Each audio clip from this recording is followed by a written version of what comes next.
Welcome to the Midnight Stories Club. Here, we don't chase sleep, we chase shadows. Each night, a tale is shared. Each tale darker than the last. Sit back. Light fades. The stories begin.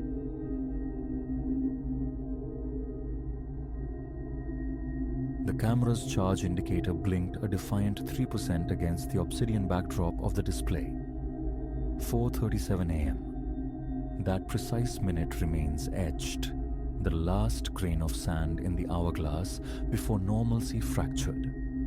I stood at the mouth of Ethelred Forest's trailhead, tripod a familiar weight across my shoulder blades, spare power cells nestled securely within my jacket's lining. January's teeth, sharp and unforgiving, gnawed at any exposed flesh. This ritual was ingrained. A 3:45 alarm, the 40-minute pilgrimage by car, the 2-mile trek into the woods toward Kestrel's Perch, the pre-dawn setup. Capturing daybreak was my sanctuary, a counterpoint to the sterile world of underwriting risk. Or so I believed until that particular morning reshaped the contours of my reality. Underfoot, stone rasped against stone as I pushed onto the path. My headlamp bored a solitary tunnel through the immense dark, occasionally glinting off reflective trail markers like distant, watchful eyes.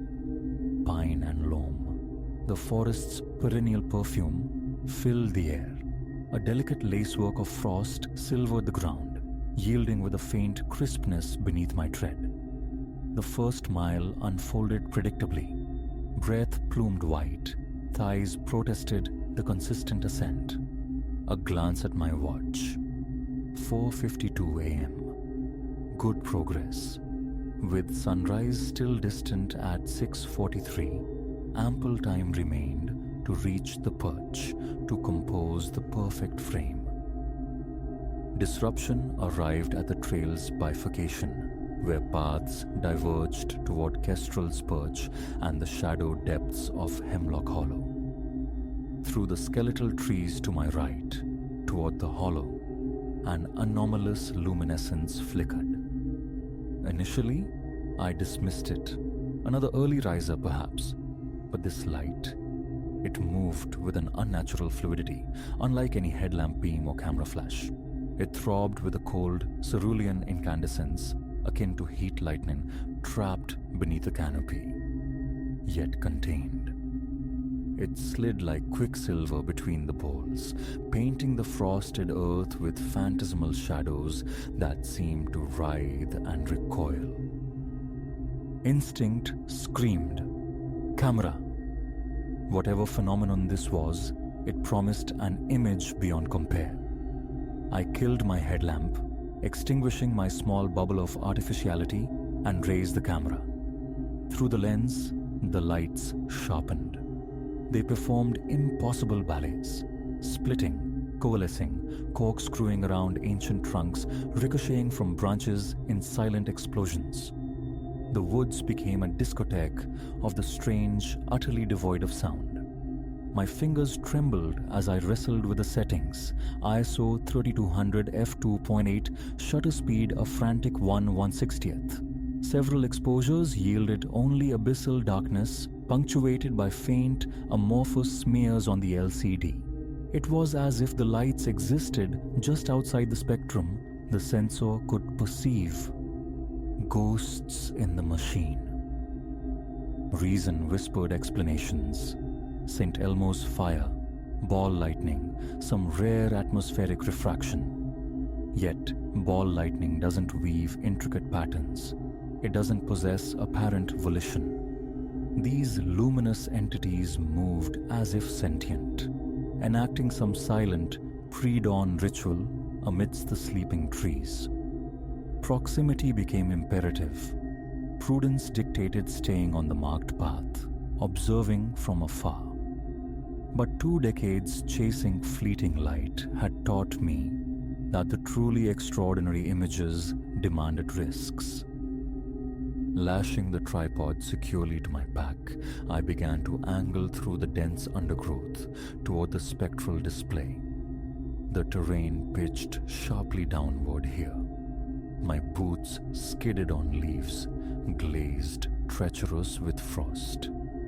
More than once I caught myself against the rough, frigid bark of sentinel trees. Ahead, perhaps 100 yards distant, the lights maintained a strange choreography, keeping a constant interval regardless of my pace. My respiration grew ragged, the exertion generating a damp heat beneath my layers despite the biting air. Another time check. 5:14 a.m. The eastern horizon remained stubbornly black. Between the trees, the darkness felt primal, absolute, save for those captivating, impossible lights. After another quarter hour of cautious scrambling, I saw the lights cease their motion. They hovered now within a small, secluded clearing, pulsing that same ethereal blue-white.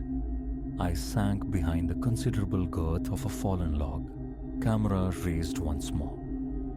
The battery icon now showed a critical 2%, but the compulsion to capture was overwhelming.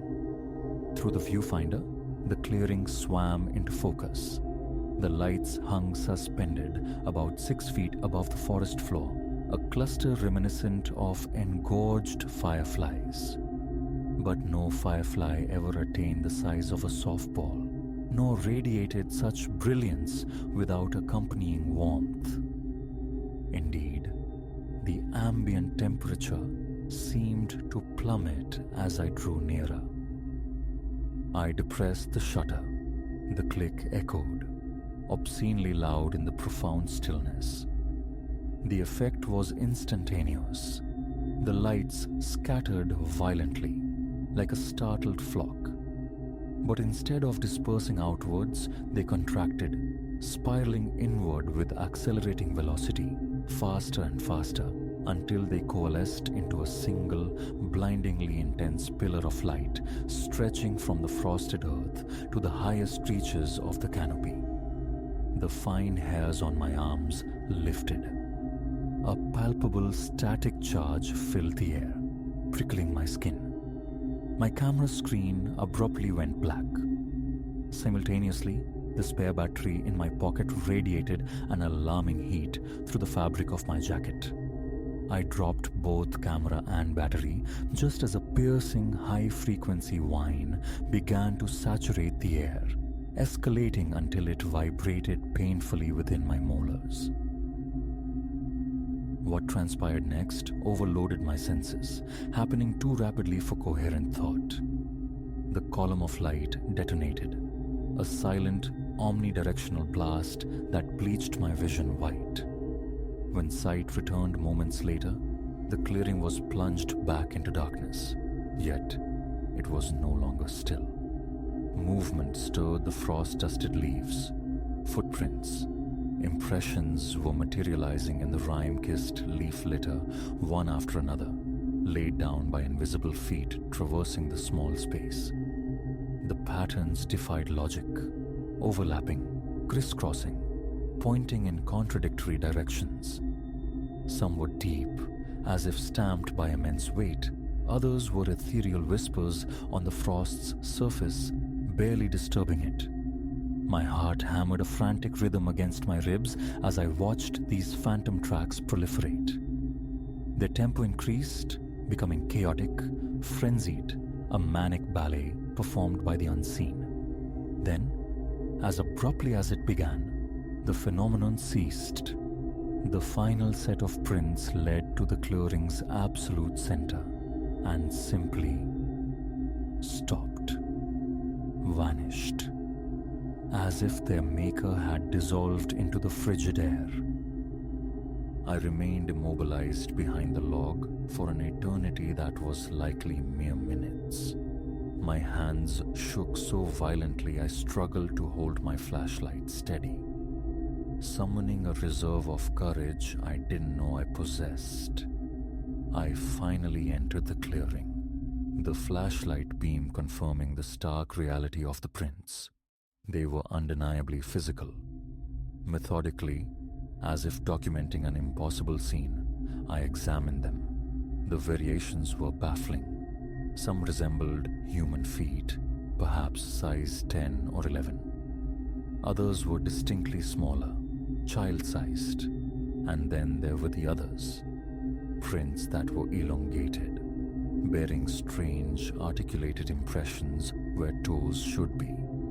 Their fundamental shape suggesting a locomotion utterly alien to any terrestrial creature I could conceive of. Near the clearing's center, my beam caught a metallic glint. My camera lay lens down in the detritus, its battery compartment sprung open. Vacant.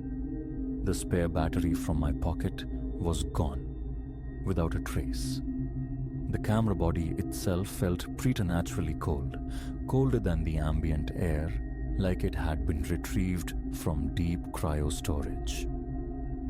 The first frail hints of grey were painting the eastern sky when I finally gathered my wits and my violated equipment.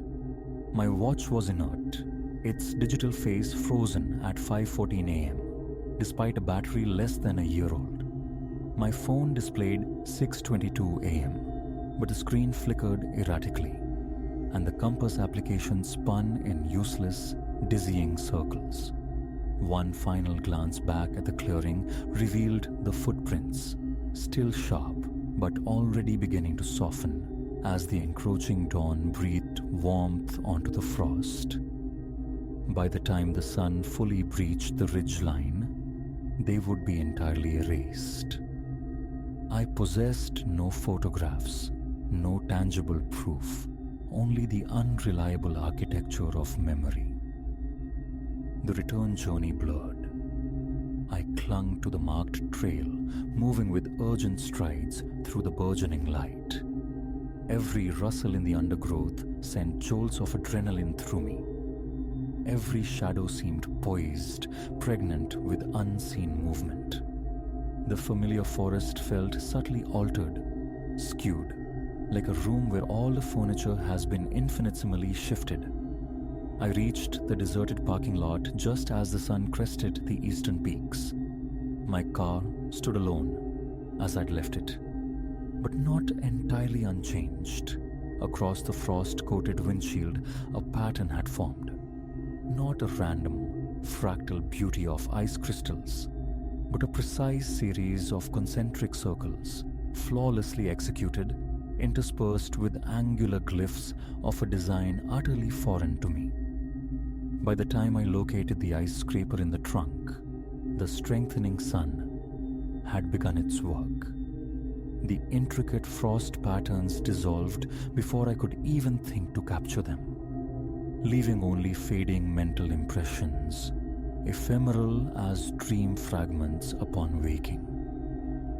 Athelred Forest remains unvisited by me since that morning. My camera, despite new batteries and memory cards, remains inert, a lifeless husk.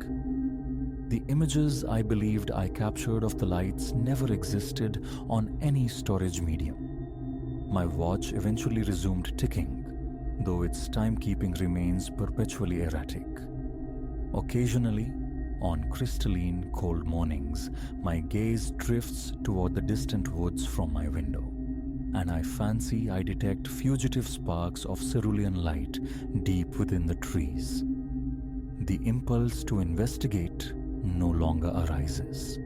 Certain enigmas I now understand are not meant for scrutiny. Some veils are best left undisturbed. My office overlooks the expanse of the forest.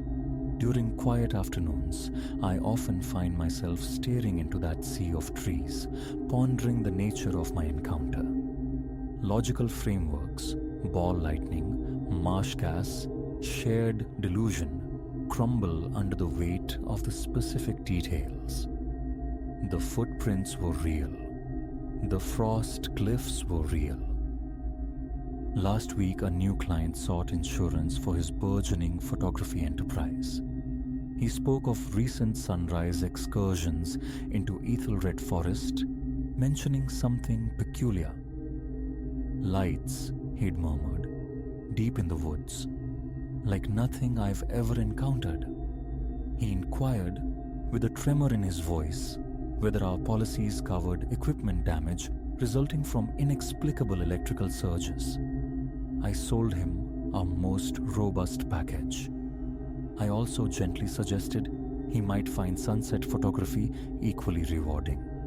Certain locales, particularly in the liminal hours preceding dawn, are perhaps best left to their own devices, when the familiar world thins and strange radiances flicker among the trees, leaving behind only questions and dissolving spore. The tripod from that morning still resides in my closet. Sometimes, when retrieving it, I notice its metallic legs are unnaturally cold to the touch, even during the height of summer. And if one examines the aluminum very closely, under just the right light, one can discern infinitesimally fine patterns etched into the surface. Concentric circles, interwoven with strange angular symbols, identical to those that briefly adorned my car's windshield in the melting frost. The thought of subjecting it to analysis, of presenting it to experts, crosses my mind. But invariably, I return it to the darkness of the closet. Some answers might be more terrifying than the questions they address. Some mysteries are perhaps meant to endure. Yet I keep the tripod. It stands as a cold, silent testament that what I witnessed was not mere fancy. That for a handful of minutes in a frost-bound clearing, I brushed against something profoundly other.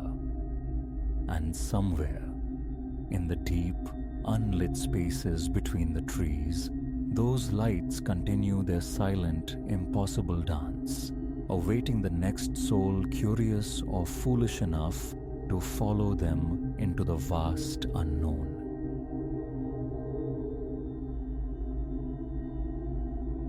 "6 months now, the night has been my dominion, the asphalt ribbon spooling beneath my feet. Suburbia transforms under the moon, shedding its daytime skin for something hushed, vacant. Streetlights bleed pools of amber, stretching shadows into skeletal fingers across manicured lawns. Houses recede, becoming geometric voids against the bruised twilight sky. My path cuts through Briarwood Hills, a relic of the 60s, uniform boxes dreaming behind identical facades, postage stamp yards guarded by sentinel mailboxes. I've memorized the cartography of its flaws, the web of cracks spidering the pavement, the specific cadence of each territorial dog's bark, the electric click hiss of motion sensors waking as I glide past. That particular Tuesday in October began steeped in normalcy. Air crisp, kissing the low 50s, the sky a cloudless obsidian. Perfect conditions for the rhythm of the run. 3 miles dissolved behind me. Home beckoned. Then I saw him, rooted in the front lawn of 314 Hemlock Lane. Just standing, utterly immobile.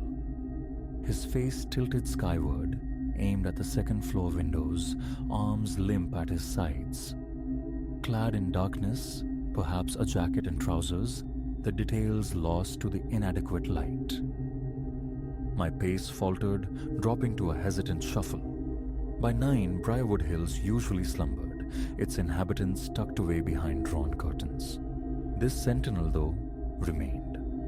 A garden gnome carved from shadow. "Evening," I offered, my voice thin. Jogging in place now, breath pluming white in the chill. Silence answered. Not a flicker, not a shift of weight. "Hey," I tried, projecting more force into the stillness. "You all right out here?" Nothing. The unwavering stare remained fixed on the darkened panes above. No life stirred. within that house. A different drummer picked up the beat in my chest, unrelated to exertion. A dissonance hummed in the air. The sheer inertia of the figure, the profound quiet, the intensity of his vigil. It felt fundamentally wrong. Cautiously, I edged closer along the sidewalk's safety. "Sir, need any help?" The streetlight position behind him haloed his form, rendering his face an indecipherable patch of deeper night against the clapboard siding. Yet a conviction bloomed, cold and certain. He wasn't truly looking at the windows. His eyes were shut, or vacant, or something far worse. Ice traced patterns on my skin. The night pressed in, suddenly heavier, pregnant with unspoken things. Around us, the houses were hollowed out containers of shadow. Slowly I retreated, then pivoted and broke into a run. The instinct primal. 2 blocks melted away before I risked a glance back. He remained, still gazing upward, still perfectly motionless. The final stretch home was a desperate sprint. Bolt slid home, lock turned. The shower's heat scalded, a futile attempt to wash away the chill that had sunk deeper than skin. Stupid, I told myself. Just some man looking at a house. Maybe prospecting for real estate. Maybe an old resident lost in reminiscence. Rationality scrabbled for purchase. But the wrongness clung. The preternatural stillness, the absolute lack of response, the way the darkness itself seemed to pool around him, denser, colder. Morning light brought a fragile bravery. My commute took me past 314 Hemlock Lane. The yard stood vacant, innocent of any nocturnal visitor. Grass grew shaggy, paint curled away from shutters like old parchment, the mailbox choked with yellowed circulars. Compelled, I pulled over. The walk to the front door revealed a patina of neglect. Dust thick on the handle. Cobwebs lacing the corners. Brittle leaves piled against the foundation like forgotten offerings. Mrs. Gable, my neighbor, ambled by, her terrier straining at its leash. A wave, a beckoning gesture. Mrs. Gable, quick one. Any idea who lives here? Her brow furrowed, etching lines of concern. Nobody's lived there for years, not since the Holloways lost it back in 19. Foreclosure, poor souls. Mr. Holloway lost his job, couldn't keep up. My mouth felt packed with cotton. No one's bought it? No prospective buyers? Needs too much work, the agents say. Probably tear it down eventually. She gave the leash a gentle tug. Why the interest? Thought I saw someone, I mumbled, in the yard last night. Her frown deepened into disapproval. Couldn't have. That place is sealed up tighter than a drum. I watch it like a hawk. Call the precinct if any teenagers get ideas. Nobody's been near that house in ages. I murmured, thanks, retreated to my car. For long minutes I sat, staring at those sightless windows, the empty stage where the man had stood. That evening the urge to skip my run was strong. A concession to the fear tightening its grip.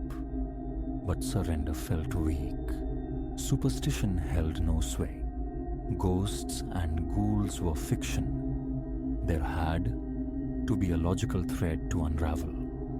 I chose my familiar route but approached Hemlock Lane from the opposite direction, my stride shortening, senses hyper-alert as number 314 drew near.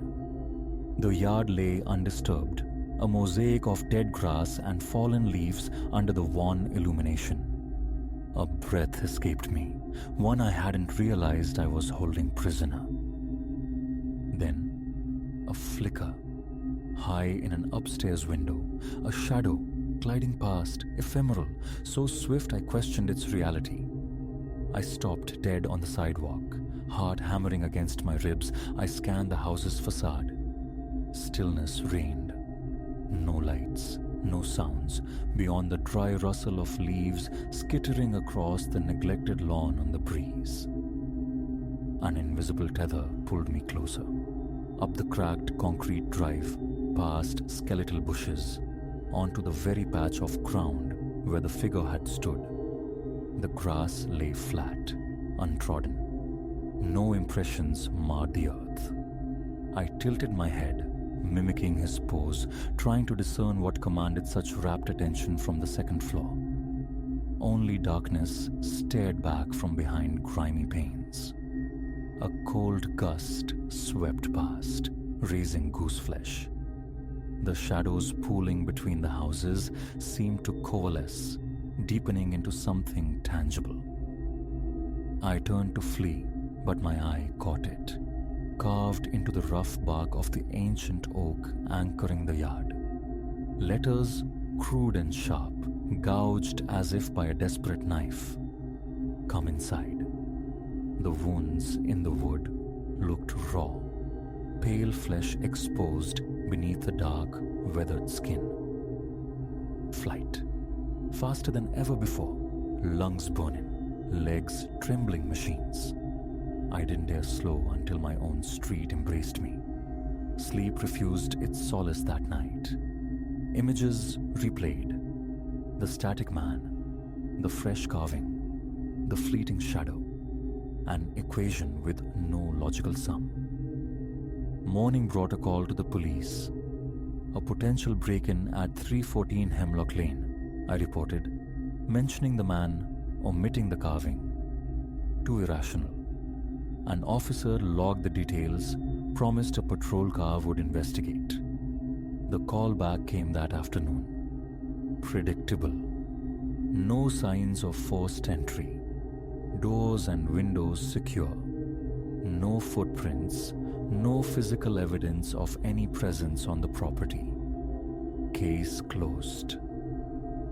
Driven by unease, I navigated the labyrinth of online local news archives. Searches for the house, for the Holloway family. Articles surfaced about the foreclosure, mundane tragedies of economic fallout. Then, a buried detail snagged my attention. The property's troubled sales history stemmed from its past. 1973. A previous owner murdered his wife, his 2 children, hanged himself in the basement. A grainy, black and white photograph accompanied the decades-old text. Crime scene documentation. My hand began to shake uncontrollably. The man in the photo, captured on the front lawn, wrists bound, being led away. He wore dark clothes. His face was lifted inexplicably toward the second-floor windows. I slammed the laptop shut. A drive. I needed air, clarity. But my car, guided by some morbid magnetism, found its way back to Hemlock Lane. Daylight stripped the house of its nocturnal menace, revealing only shabby neglect, a structure resigned to demolition. Yet, something new jarred the scene. Distinct tire tracks slicing through the gravel drive. Recent footprints stamped in the damp earth near the front steps. Someone had been here. Very recently. I exited the car, propelled forward against my better judgment. The footprints marched directly to the front door, then vanished. The door itself stood slightly ajar. Every rational cell screamed, "Retreat, dial 911. Anything. But this. I pushed. The door groaned open on protesting hinges. The entryway was a maw of darkness. Dust motes danced in the single shaft of sunlight, piercing the gloom. The air hung thick, stale, tinged with mold. "Hello?" My voice, a fragile thing, barely disturbed the silence. Is anyone here? Only the creaks and sighs of an old house settling into its decay answered. Phone out. Flashlight app engaged. Its beam swept across peeling floral wallpaper, cavernous empty rooms, floors littered with dust and brittle leaves. The footprints led upward. I followed. Each stair tread groaned its resentment under my weight. The second floor felt colder, the darkness more profound. At the hallway's terminus, the footprints ceased before a closed door. Sweat slicked my palms, my heart a frantic prisoner against my ribs. Run! Every nerve shrieked. Run now! I reached for the doorknob. It rotated before my fingers made contact. Slowly, the door swung inward, exhaling a rush of frigid air. The room beyond held only a solitary chair, positioned to face the windows, the very windows that had held the figure's unearthly focus. Seated in the chair, silhouetted against the weak light, was a dark shape. "Hello?" A mere whisper escaped me. The figure remained inert. One step closer. Another. Floorboards whined betrayal beneath my sneakers. My flashlight beam found the chair. Empty. A soft scuff sounded behind me. I whirled. He stood framed in the doorway. Dark clothes. Face tilted slightly upward. Eyes closed. No, not closed. Gone. Erased. Only smooth, uninterrupted skin where eyes should have been. A scream tore from my throat as I lunged, trying to slip past. His hand shot out, clamped onto my arm, a coldness that burned absolute zero. "Welcome home," he rasped, a voice like autumn leaves crushed underfoot. I wrenched free, shoved past the horrifying blankness of his face, stumbled down the hallway, careened down the stairs, burst through the front door into the blinding, indifferent sunlight. Ran until my own house offered its flimsy sanctuary. Locking every door, every window, huddling in my bedroom, lights blazing against the encroaching shadows until dawn bled into the sky. The police came again. Found nothing. No footprints tracked through dust. No door left ajar. No evidence anyone had breached the house's sealed emptiness. They offered suggestions. Perhaps cease the nocturnal runs. Seek rest. Consider counseling for stress, for anxiety. 3 months later, I sold my house. Fled to a downtown apartment, traded the suburban night for the sterile hum of a gym treadmill. Yet, sometimes, in the deep quiet hours, my thoughts drift back to 314 Hemlock Lane, to the eyeless man in the yard, to the unanswered question of what waited in that upstairs room. And sometimes, when sleep remains elusive, I find myself drawn to my apartment window, gazing down at the city lights scattered below. On the sidewalk, far beneath, a figure stands, face turned upward toward my window, arms limp at its sides, perfectly still, waiting.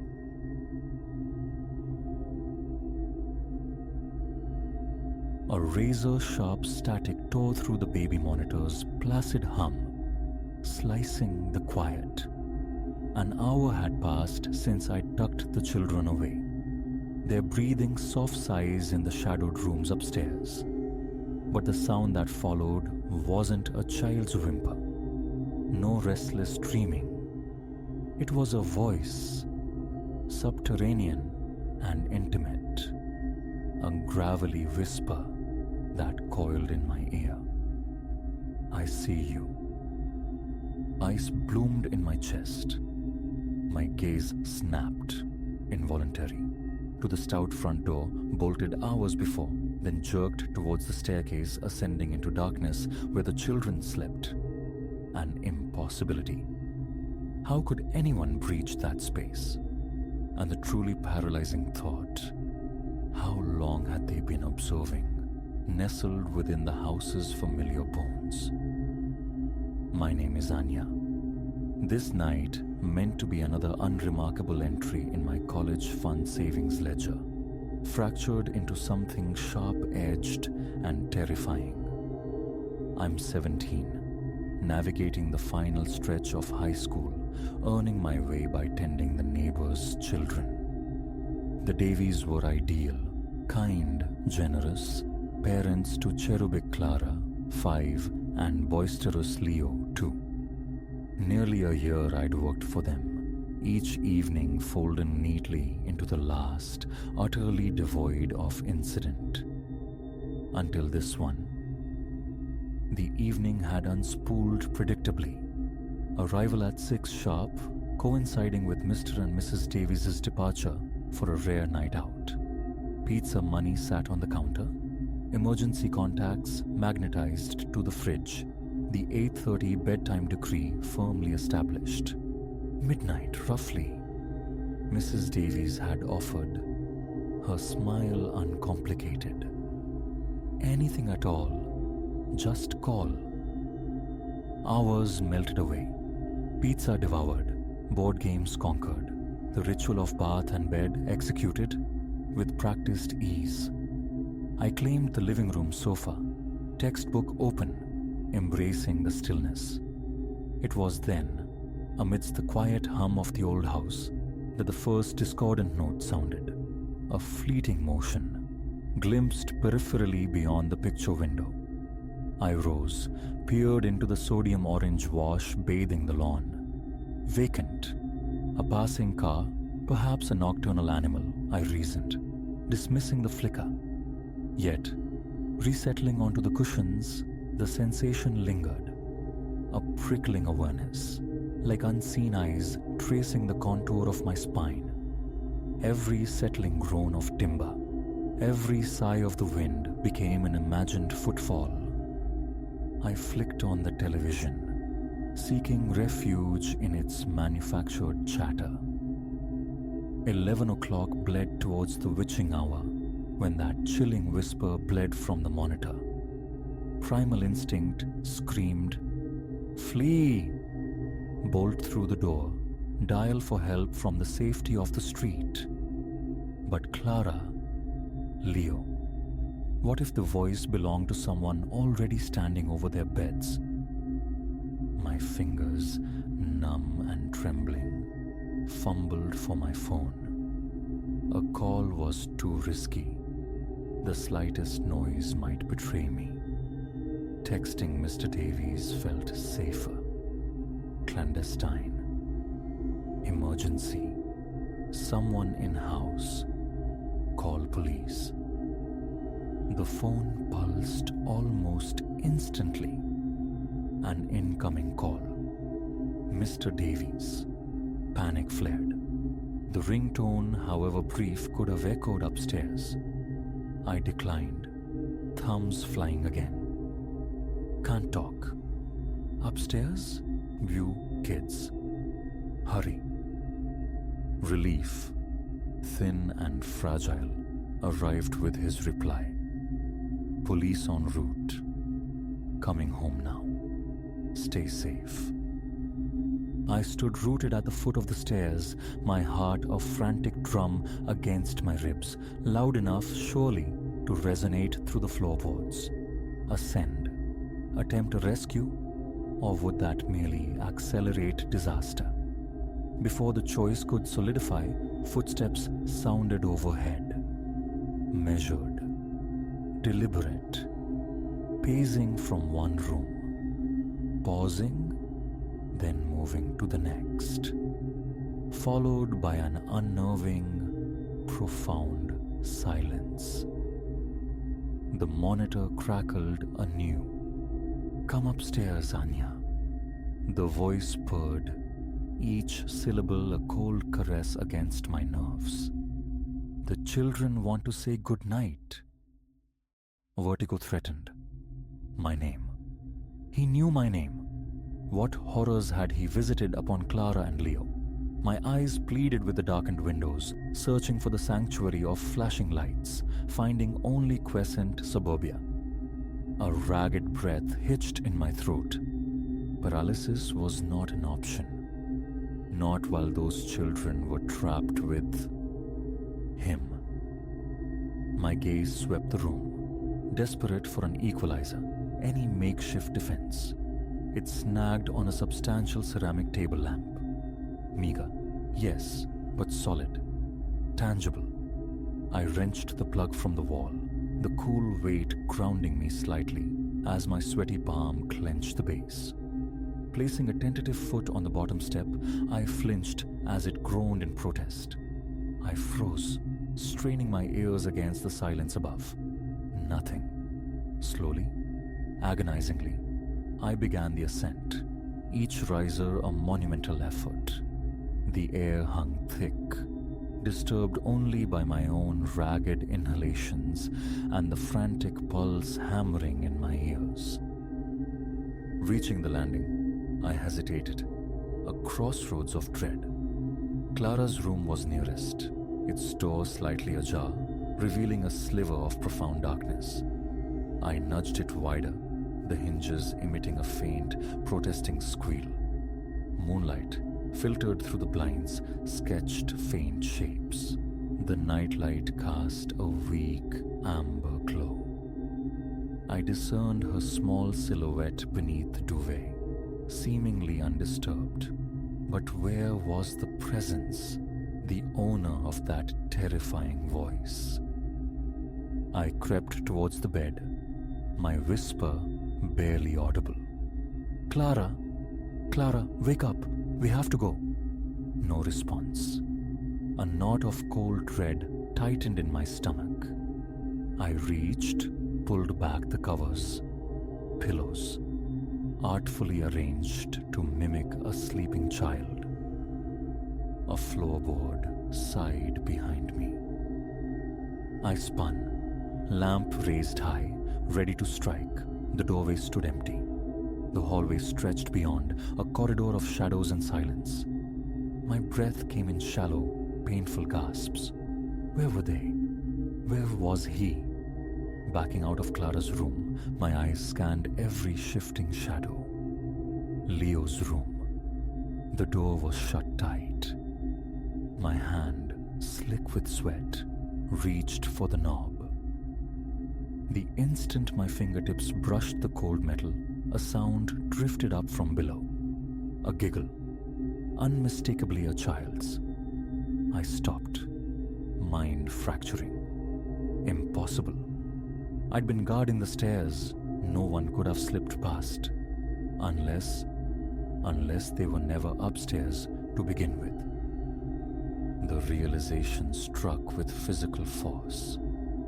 The intruder hadn't been lurking above. He'd been down here, with me, all along. And now, somehow, he had the children. I pivoted, intending to race back down, but Leo's door swung inward. A figure occupied the frame, stark against the deeper blackness within. Tall, unnervingly so, his head nearly grazing the lintel. "Hello, Anya," he breathed, the same chilling whisper from the monitor-given form. "I've been waiting for you." Thought evaporated. Instinct took over. I swung the heavy lamp with every ounce of strength I possessed, aiming for the unseen head.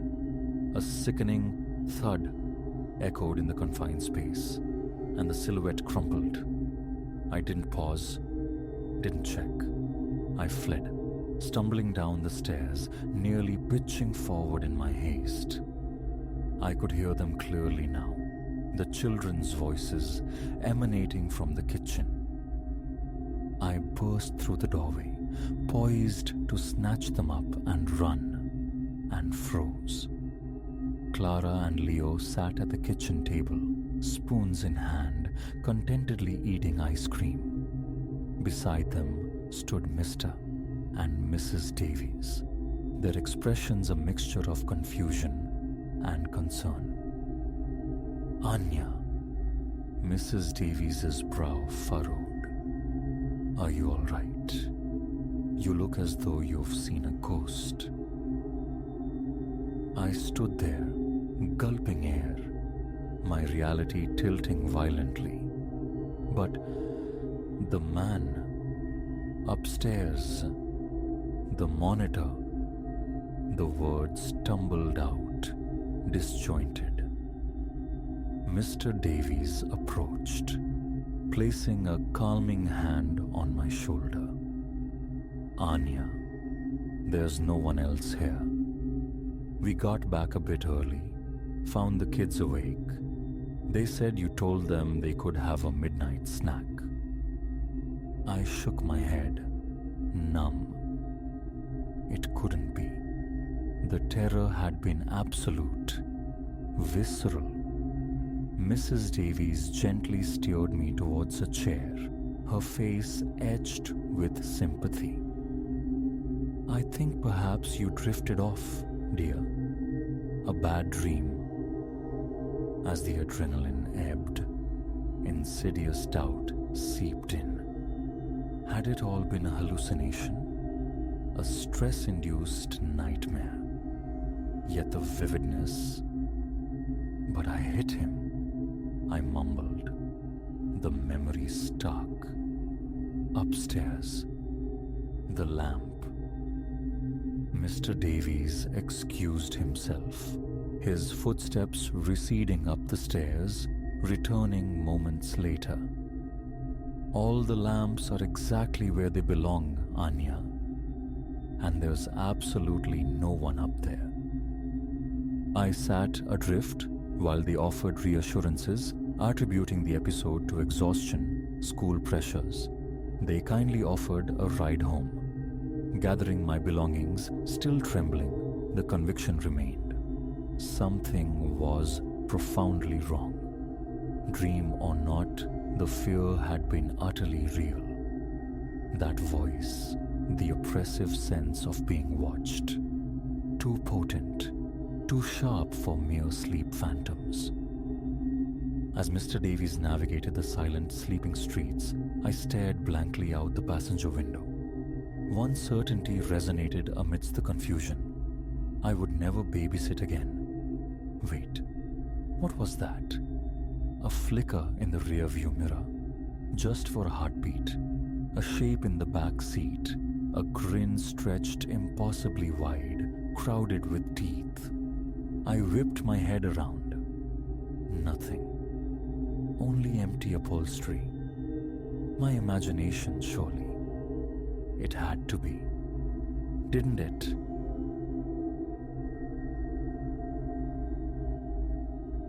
The stillness fractured the instant his gaze found mine across the water. I recognized the shift, the predatory calculation crystallizing in his eyes, and knew the fragile piece of Whisperwind Lake was about to shatter. A man becomes prey in such moments, irrevocably chosen. I'd sought this remote basin, cradled deep in the mountain's fold, as an antidote to the city's clamor. Solitude was the prescription, the potential bounty of fish merely a bonus. It was a place carved from profound quiet, miles from any town, where days could dissolve unnoticed amidst the sentinel pines and the lake's glassy expanse. Dawn was breaking as I arrived. Tendrils of mist lifted like spectral dancers from the water. The air, keen and sharp, carried a perfume of evergreen and moist earth. I settled on a secluded stretch of shore, distant from the few other early anglers. A perfect isolation, I believed. Just myself and the water's hidden pulse, For hours, tranquility reigned. Waves whispered against the stones. A fish would occasionally break the surface with an abrupt splash, and the breeze sighed through the high branches. 2 respectable char lay cooling in my creel. Contentment settled over me. It was then I registered him. Perhaps 50 yards along the shoreline, rod held loosely, yet utterly inert. He wasn't fishing. He was observing me. A flicker of dismissal quickly extinguished. Competitors often assessed each other's fortune, surely. But his posture held an unnatural rigidity, a focus to intent. I cast again, feigning absorption, though a cold current of unease traced my spine. A sidelong glance confirmed it. He drifted closer, only a handful of yards, yet enough to sharpen his features, older, face etched by exposure, a tangled beard framing a grim mouth. But the eyes held me captive, glacial, appraising, and distinctly famished. My line came whistling back. Time to relocate. As I began stowing my tackle, my periphery tracked his echo. He gathered his own sparse gear. A frantic drumbeat commenced beneath my ribs. This strayed far from angler etiquette, from anything resembling normalcy. I struck off further down the shore, away from the path leading back to my vehicle. A decision born of panicked hope. My first true misstep. Perhaps distance would dilute his interest. I established a new position, hands trembling faintly as I threaded bait onto the hook. My gaze strained towards the water, seeking the familiar rhythm of cast and retrieve, but the sensation of being watched clung like damp moss. Inevitably, my head turned. There he stood, closer still. 30 yards, maybe less. The pretense of fishing was gone entirely. Just the man, Silas, rooted to the earth, his predator's stare locked onto me. "Morning," I called out, striving for a casual tone that cracked midway. "Good spot further down if you're looking. Plenty of shoreline." Silence answered. Not a twitch, not a blink. Only that unwavering, consuming gaze. The certainty of danger solidified, cold and heavy in my gut. Gear abandoned, I pivoted, walking briskly now towards the overgrown trail that snaked back towards the parking area. Behind me, the distinct crunch of boots on lakeside gravel. He made no effort at stealth. The path plunged into dense woods, narrow and winding. My walk became a jog, breath tearing in shallow bursts. Trees pressed close, their lower branches skeletal fingers reaching. A hidden root sent me sprawling. I caught myself, hands stinging. And then his voice, rough-edged and devoid of warmth, sliced through the quiet. "No point running," he rasped. "Only 2 ways out, the water or the woods. Neither one wants you like I do." I ran. Direction ceased to matter. The imperative was space, distance from the relentless presence behind me. Undergrowth tore at my clothes, branches lashed my face, lungs burned. I could hear him, not sprinting, but moving with an unnerving, steady cadence. The pace of one who knew this terrain intimately, confident in the chase's outcome. Bursting into a small, sun-dappled clearing, I hesitated, desperate for orientation. Then I saw it, a derelict cabin, slumped amongst the trees, half swallowed by encroaching green. Instinct propelled me forward. Sanctuary, barricade, a place to think. The door hung drunkenly from one hinge. I shoved inside, recoiling from the thick, musty exhalation of decay. A single cramped room. Shattered furniture littered the floor. No windows, no rear exit. A dead end. I had trapped myself. His footsteps sounded outside, slow, deliberate, creaking across the rotten porch boards. My eyes scanned the gloom, frantic for a weapon. An old iron fireplace poker rested against the hearth. I seized it, the corroded metal cause against my palm. "Come on out," he called. Voice nearer now, conversational yet chilling. "Don't need to make this difficult." I flattened myself against the wall beside the doorframe, poker held high, ready. My heart hammered against my ribs, a frantic prisoner convinced its jailer could hear.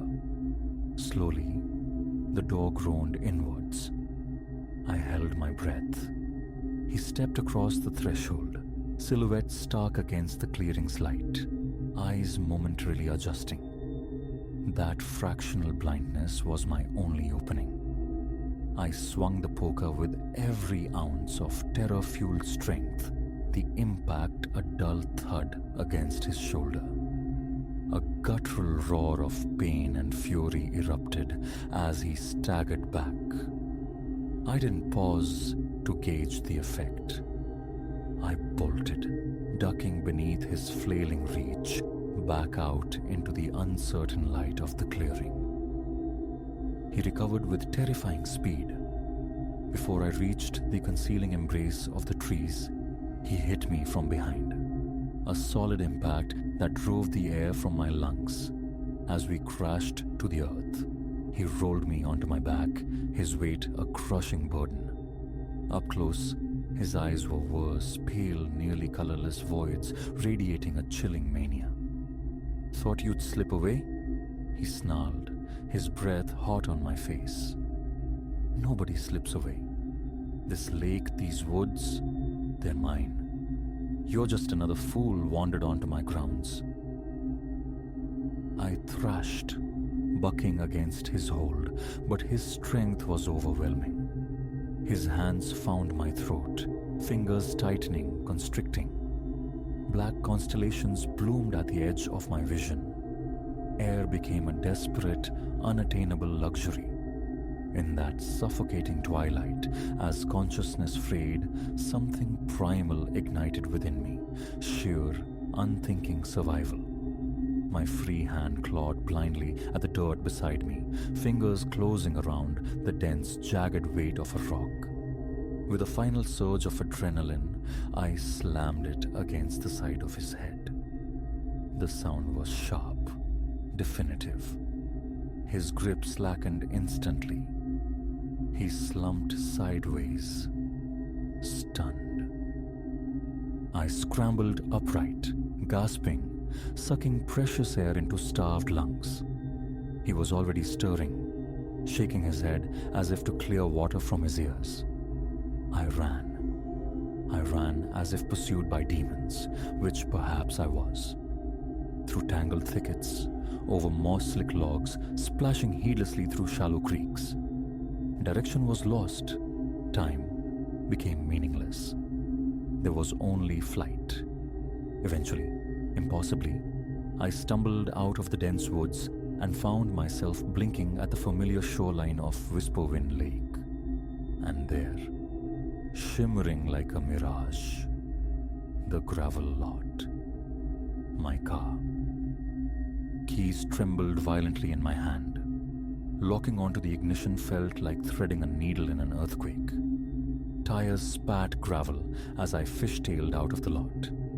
A final, horrified glance in the rearview mirror caught movement at the forest's edge. Silas, standing there, watching me leave.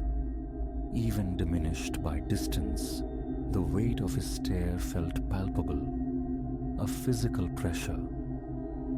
I drove without stopping until the highway markers assured me Whisperwind Lake was miles behind.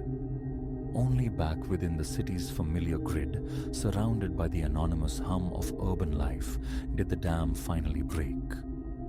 The terror, the adrenaline, The stark reality crashed down, leaving me shaking uncontrollably. I filed a report, naturally. Deputies investigated, returned with findings as thin as the mountain air. An empty, decaying cabin, some disturbed undergrowth. No sign of the man I described. A possible misunderstanding, they suggested gently. Perhaps an overreaction to a solitary hiker. But I know the truth imprinted on my bones. Those eyes, that voice, they echo in the quiet hours, populate my nightmares. Fishing rods gather dust, hiking boots remain unworn. The solace I once found in wild places is poison now, replaced by a persistent, low-grade fear, because he remains out there, Silas, by his lake, in his woods, waiting, watching, hunting. And a cold certainty resides within me that our encounter remains unfinished, that someday, somewhere, the hunt will resume. Until then, I seek refuge in the city's glare, its ceaseless noise a fragile shield. The wilderness, once a sanctuary, now whispers only of terror, a chilling reminder that the most dangerous beasts often wear human skin.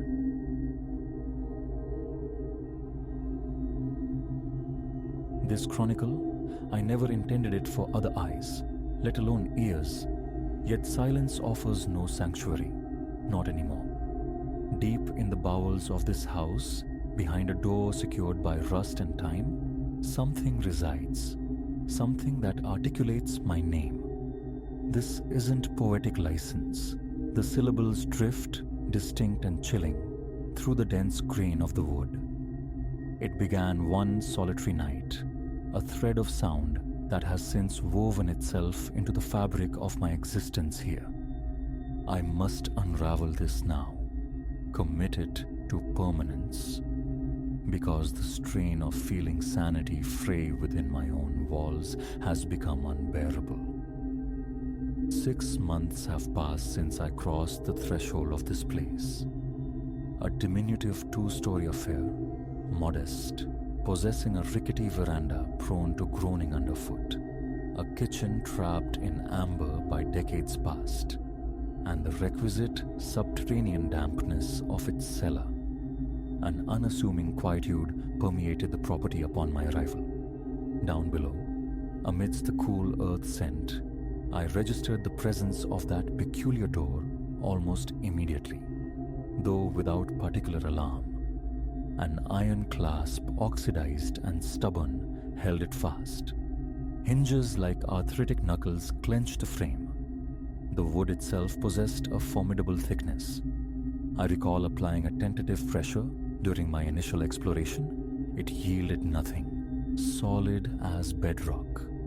A forgotten storage space, I surmised, belonging to eras and owners past.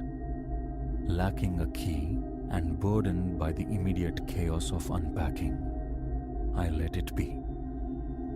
The ensuing weeks dissolved into the rhythm of paint fumes and shifting furniture. Professional obligations demanded early departures and late returns.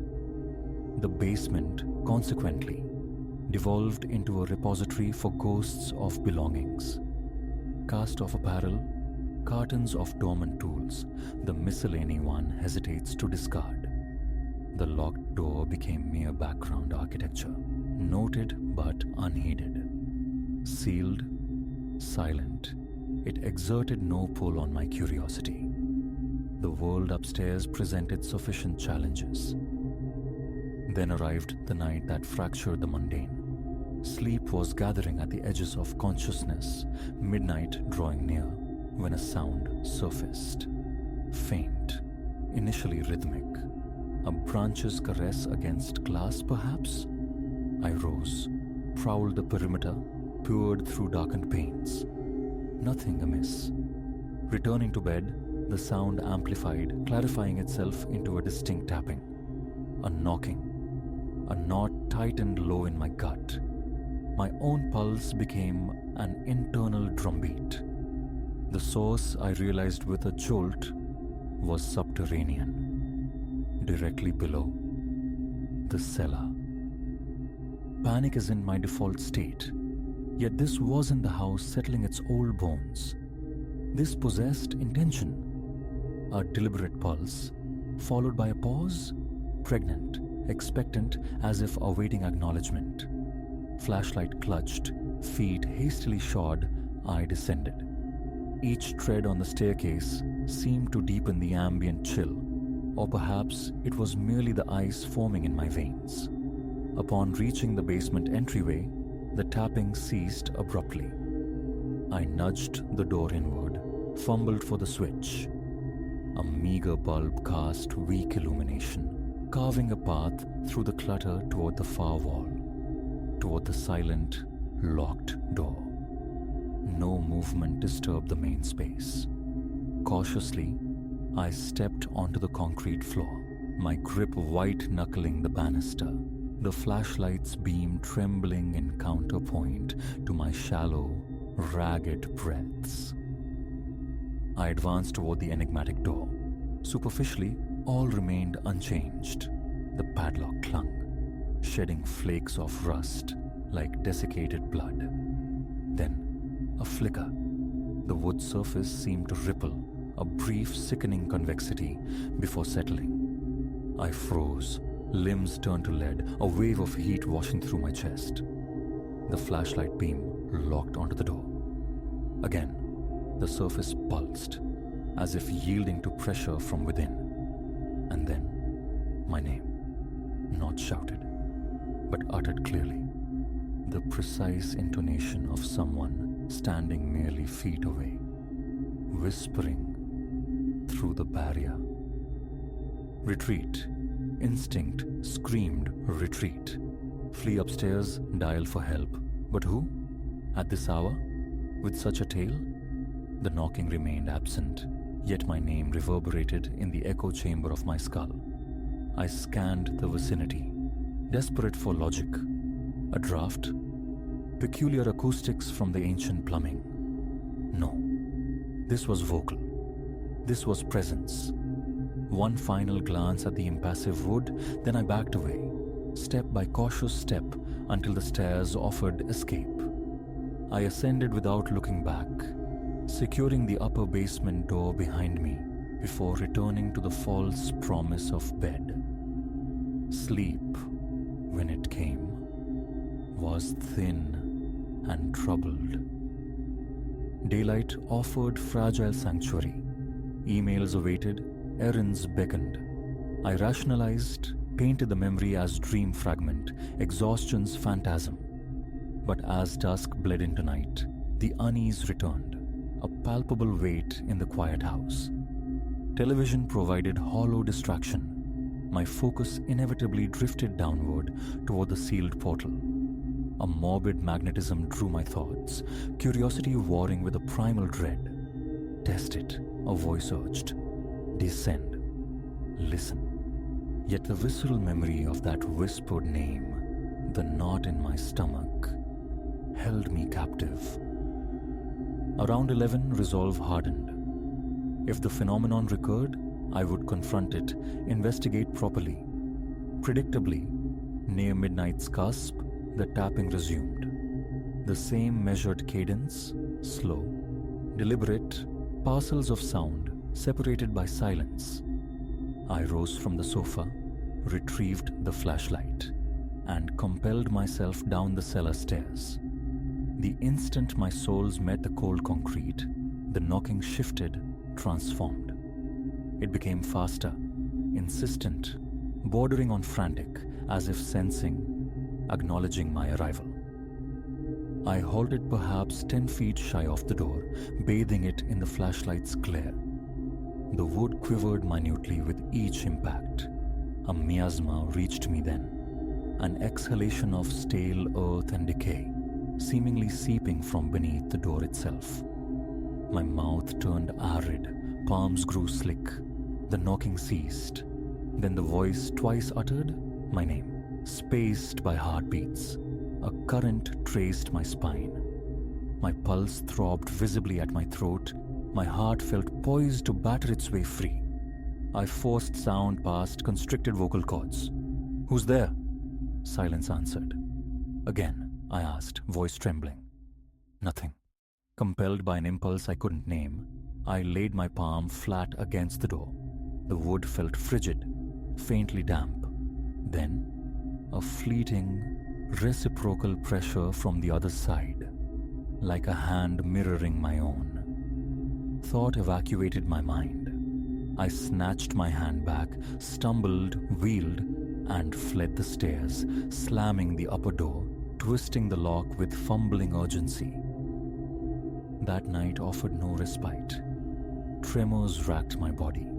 Nausea coiled, though not from illness, rather from adrenaline's toxic residue, a ceaseless internal vibration with no release. The days that followed were consumed by deliberation. Unseal the enigma or barricade it further? Fear wrestled with the need to know. I contemplated a locksmith, but no conventional tumbler awaited. Only this archaic sentinel, seemingly fused shut. Bolt cutters? The thought alone slicked my palms, tightened my throat. Paralysis born of imagining the unseen. Soon, the knocking shed its nocturnal constraints, manifesting as subtle intrusions into the mundane. A faint tattoo beneath the coffee grinder's whir while I stood in the kitchen. A brief sequence of taps punctuating the television's drone, always originating from below. Relaxation became an alien concept. Familiar house creaks became loaded whispers. The refrigerator's hum sounded like a precursor. The very structure felt complicit, turned against me. One afternoon, armed with crude iron, a hammer, I descended with intent. Perhaps the hinges could be pried, the surrounding wood tested for weakness.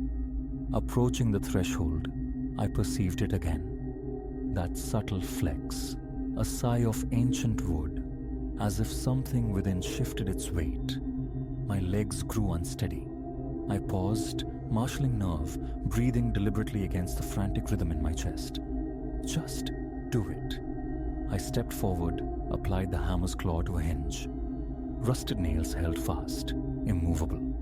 A low groan emanated from the door itself, followed by a sibilant thread of sound, barely corporeal, yet undeniably directed. Stop. Stop. I froze, then scrambled, clumsy and desperate, nearly tumbling up the stairs. In that moment, a pact was sealed with fear. The door would remain inviolate. Days bled into weeks. The presence, for I could conceive of it no other way, grew bolder behind its barrier. Unsettling rustlings at odd hours, susurrations like dry leaves skittering across stone. My nerves existed in a perpetual state of high alert. The basement became hostile territory, entered only for the briefest necessities. Laundry, a tool retrieved with furtive haste. At night, the assault intensified. The knocking persisted, sometimes for an hour or more, punctuated by brief lulls. My name, repeated, iterated, always in that same unnervingly neutral tone. Not angry, not pleading, factual, as if testing the sound, ensuring its reception. Occasionally, standing upstairs, I'd feel a faint vibration rise through the floorboards, a visceral unease that soured my stomach, a sense of displaced air below. Headphones offered little defense. The impacts seemed to resonate within my very bones. Nights fractured into vigilant moments, sleep shallow, easily shattered by any creak, convinced the door had yielded, that footsteps now moved freely below. For a measure of perceived security, I installed a heavy deadbolt at the top of the basement stairs, testing its solidity repeatedly. Sleep improved marginally. though nightmares filled the void. In them, I invariably stood before the locked door as it imploded inward, revealing only void. Yet the voice persisted, my name echoing in the sudden emptiness. One evening, seeking normalcy's fragile shield, I invited Elias over. The basement remained my secret. We occupied the living room, shared beers, watched a game, a fragile bubble of the ordinary. Until, faint but unmistakable, a knock sounded from below. Elias glanced at me, a flicker of puzzlement in his eyes. I offered a flimsy lie about plumbing, shrugging, though I felt the blood drain from my face. He didn't press. Hours later, he departed, leaving me once more alone with the house and its secret heartbeat. Functionality began to erode. Each step near the basement entrance became hesitant. A sudden knock sent tremors through my hands. Darkness amplified the sounds, so lights burned through the night. I'd lie rigid in bed, counting breaths against the anticipated tap. The whispered name. The apex of terror arrived 2 nights past. A necessary descent, checking the water heater for leaks. I was near the room's center, crouched low. Abruptly, a new sound. Scraping. Dry, rasping friction against the locked door, evoking the hideous image of fingernails on timber. My stomach plummeted. I snapped upright, flashlight beam finding the door. The scraping halted. Silence stretched, taut. Then a single knock, heavier than before, resonant. My gaze locked on the wood. I saw it push outward again, but this time it was a more violent protrusion, bulging perhaps 2 inches before snapping back, as if yanked by a powerful unseen force. I staggered backward, balance failing. No sound escaped me. Only a desperate scramble up the stairs, flight taking precedence over thought, lungs burning, throat raw. I slammed the basement door, threw the deadbolt, then retreated, eyes fixed on the knob, half expecting it to twist. It remained inert. Since that night, I have not returned below. The knocking continues, a persistent undercurrent I attempt to drown in television static or music's volume. I perform the motions of living, cook, clean, work.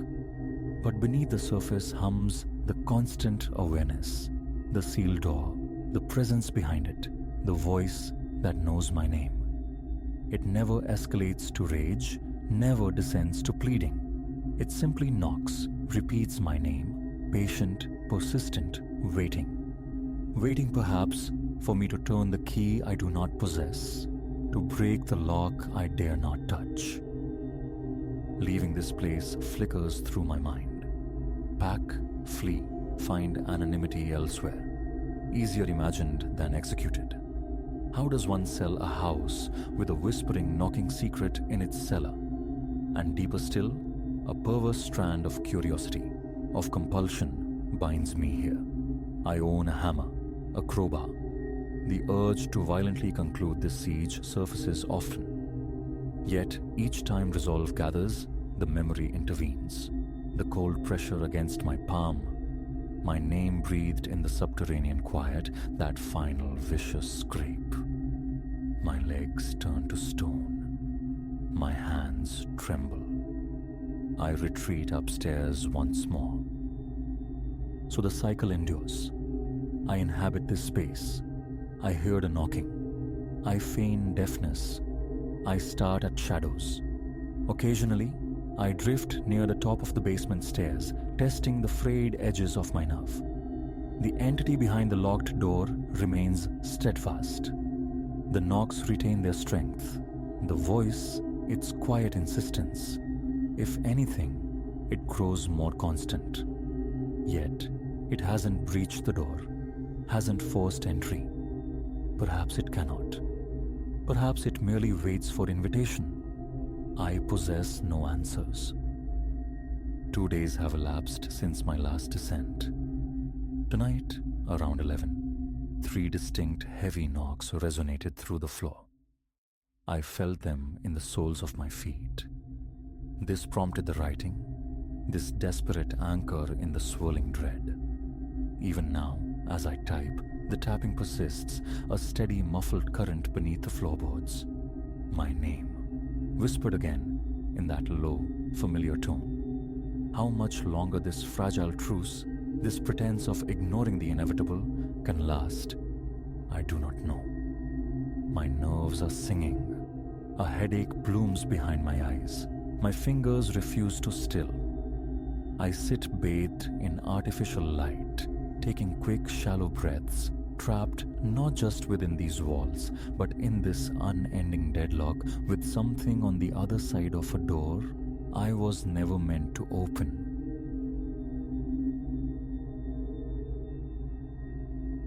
The edifice swam into my orbit weeks ago when my director, Alistair, tasked me, Elias, with scouting its potential as an exhibition space. Indifference was my first reaction, my docket already overflowing. But then came the photographs, just 2 stark images, and some dormant curiosity stirred. The structure itself possessed a magnetism, silent, ancient, seemingly untouched by human presence for decades. Alistair's email elaborated. A gallery in a past life, possibly still harboring remnant artworks within its decaying husk. Professional duty warred with nascent intrigue. I agreed to the site visit. My intentions were strictly pragmatic. Gauge the space for a modern art showcase, file my assessment, and return to my routine. No premonitions of the uncanny troubled me then. Yet, within those walls, I encountered something utterly inexplicable. My initial arrival found the building's facade marred by fissured paint, its windows opaque with grime. The heavy main door yielded with a protracted groan, releasing a breath of stale air thick with the scent of aged timber and creeping mold. Inside, pallid light filtered through a few high, narrow windows, barely illuminating the corridor, casting everything in shades of indeterminate gray. Each footstep coaxed a low, complaining sigh from the warped floorboards beneath me. I navigated through several chambers, stark and vacant, save for skeletal remains of chairs huddled in corners and drifts of loose papers across the floor. Stooping, I examined these pages. Most were frustratingly blank. Others bore only the spectral traces of graphite, long faded into illegibility. A profound emptiness pervaded the structure, a sense of secrets held tightly within its hollow core. My exploration eventually delivered me to a lengthy passageway terminating in a closed door. The brass knob resisted, stiff with disuse, yet turned. Beyond lay a compact gallery, its walls lined with shapes shrouded in dust-laden cloths. Lifting one revealed a landscape, its pigments dimmed by time, its surface scored and neglected, towering peaks, skeletal trees, decade of abandonment etched into the canvas. No artist's mark was visible. I proceeded, uncovering canvases mostly unremarkable or ravaged beyond interpretation. Then, sequestered in a dim corner, a larger form lurked beneath a somber drape. An unexpected acceleration in my pulse. Perhaps mere curiosity, perhaps something else entirely. I drew back the fabric. A portrait confronted me. A man powerfully built, standing tall, hat angled low across his brow. But where his face should have been, there was nothing. Only a smooth, ovoid blankness. Not erasure, not damage. This void felt deliberate. an intentional emptiness painted onto the otherwise detailed figure. I stood transfixed. Around the figure's silhouette, the colors pulsed with an odd vibrancy, contrasting sharply with the unnerving smoothness of the blank head. The brushwork defining the body was precise, meticulous, making the facelessness all the more jarring. A knot formed in my gut. Who had painted this? The frame offered no clues, no name, no year. My gaze swept the perimeter, searching fruitlessly for a signature. Nearby, a dilapidated cabinet yielded a small drawer. Hoping for provenance records, I pulled it open. Only dust motes dancing in the gloom, and the brittle husks of long-dead insects greeted me. Resigning myself to the mystery, I retrieved my phone, documenting the portrait's dimensions and its peculiar state. Back in the sterile quiet of my apartment, the portrait asserted its presence in my thoughts. A voided face might seem unremarkable in abstraction, yet this painting was anything but. The meticulous rendering of form and fabric, the tangible realism of the posture and attire, these elements warred against the stark emptiness where features should reside. Sleep offered no immediate refuge that night. Lying in the dark, eyes shut tight, I consciously fought the image, labeling it an overreaction. But slumber, when it finally came, brought him forth. The faceless man materialized in the boundless dark of dreamscape, motionless, oriented towards me. His blank visage, though eyeless, conveyed an unnerving sensation of intense scrutiny. I woke abruptly, slick with perspiration, my heart hammering against my ribs. The phone's glow confirmed the hour, just past 3. Rising, I sought water, focused on steadying my breath, before eventually succumbing once more to an uneasy sleep. Daylight brought resolve. I pursued information on the defunct gallery, contacting the local historical archive, inquiring about past exhibitions, resident artists, anything. Their response yielded scanned ephemera, catalogues listing landscapists, sculptors, portraitists of civic figures. No mention, however, of a faceless man. Digital avenues proved equally barren. Hours spent cycling through search terms. Anonymous portrait, gallery name, featureless painting, unearthed nothing relevant. Frustration mounting, I decided only a return visit could finalize my assessment. I reached the building mid-afternoon, beneath a sky bruised with cloud. The external light seemed weaker, swallowed by the structure's gloom.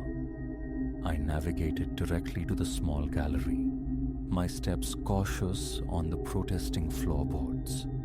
Wrenching the door open, I made straight for the portrait's corner.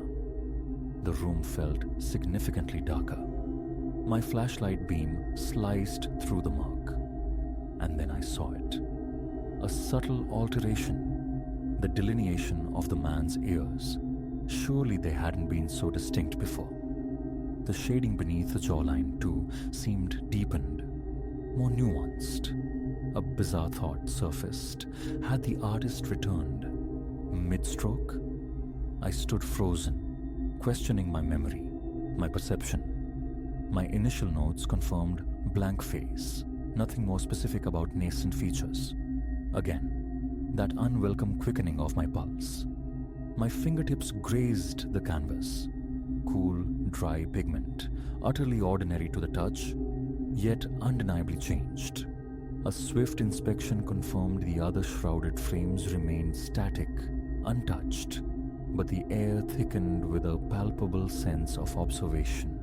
The groaning timber, the rhythmic plink of unseen water, dripping somewhere in the decaying structure. Suddenly these sounds felt less like ambient noise and more like accompaniments to an unseen presence. An urgent need to escape welled up.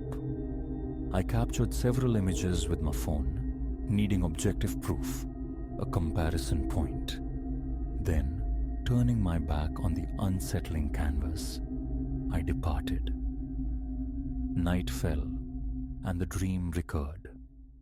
The figure occupied the familiar void, but now a subtle convexity emerged from the blankness. The faint suggestion of a nasal bridge pressing outward, distorting the smooth plane. In the dream, he tilted his head slightly. My dream self's hands trembled uncontrollably. A constricting band tightened around my chest. I awoke with a strangled gasp, bolt upright, skin clammy, heart battering my sternum. Instinctively, I reached for my phone, pulling up the afternoon's photographs, zooming in, magnifying the pixels. Yes, there, undeniable.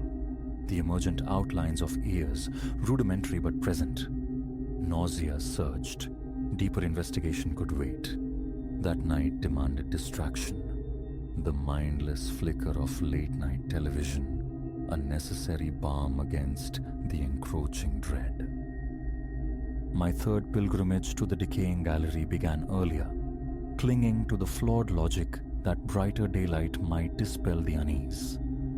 Vain hope.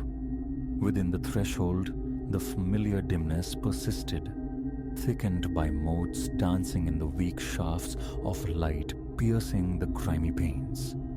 I traversed the corridors with hurried steps, a knot of apprehension tightening in my stomach. Reaching the gallery, I immediately trained my flashlight beam upon the canvas. The transformation was more pronounced now. Hints of cheekbones sculpted the blankness. The jawline possessed a newfound definition, a solidity absent before. A cold wave of dread washed over me. Hesitantly, I drew closer. And there, nestled beneath the brow ridge suggested by the hat's shadow, faint depressions, nascent hollows where eyes should form.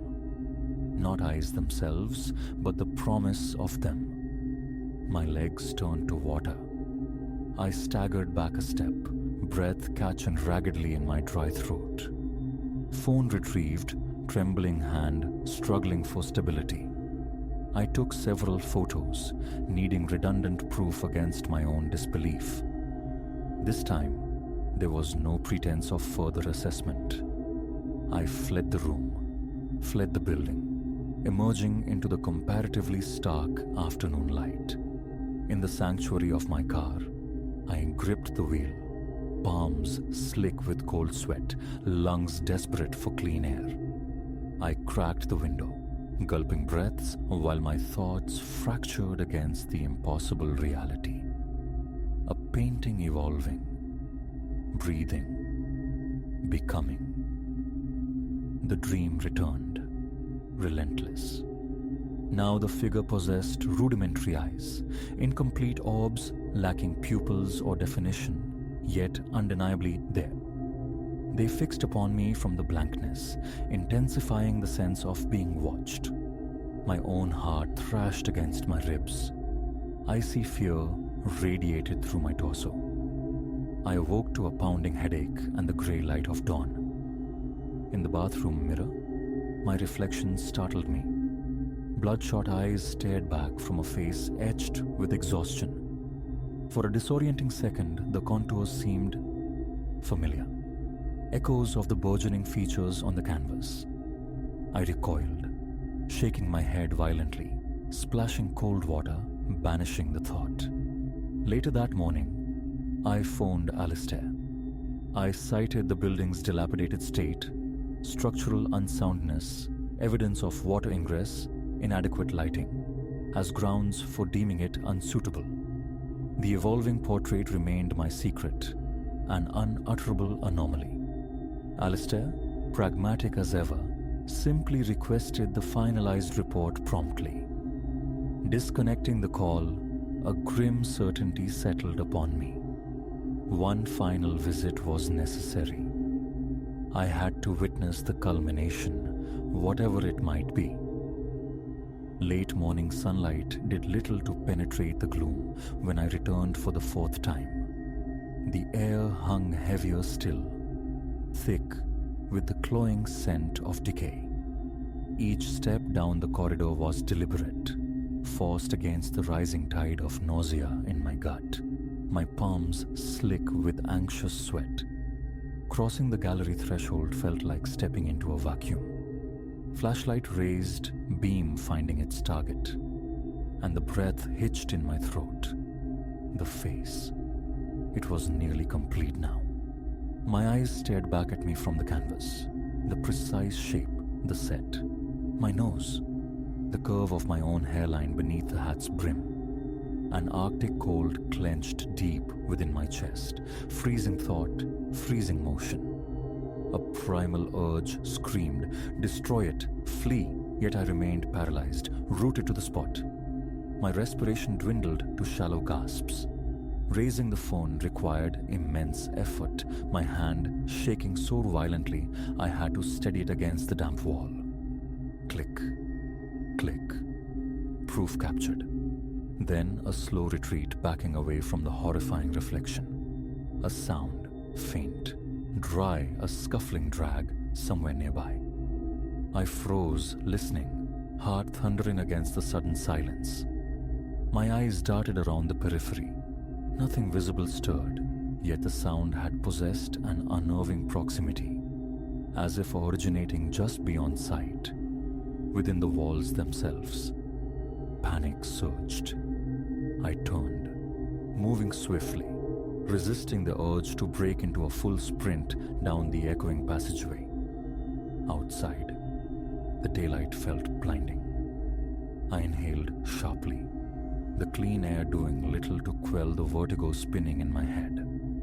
Collapsing into the driver's seat, I gripped the wheel until my knuckles whitened, the image seared behind my eyelids.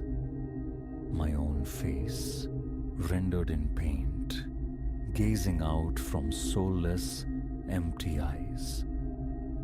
Sleep in my own apartment felt impossible that night, contaminated by the day's horror. I packed hastily, escaping to the sterile anonymity of a motel miles across town, desperate to sever the connection, to disrupt the nocturnal cycle. Vigilance became my shield. I forced myself awake past midnight, staring numbly at the flickering screen of some meaningless program until my eyelids felt like sandpaper. Exhaustion eventually claimed me, and the dream found me still. He stood there, a perfect mirror image now, my exact likeness rendered in pigment and shadow. Except for the eyes. They were solid white orbs devoid of iris or pupil, yet fixed upon me with an unbearable intensity. I surfaced from the nightmare with a jolt, heart galloping, throat constricted. The unfamiliar texture of the cheap motel sheets was bunched tightly in my fists. Morning arrived, stark and unwelcome. Enough. I composed a terse report for Alistair, citing insurmountable structural defects and insufficient gallery dimensions.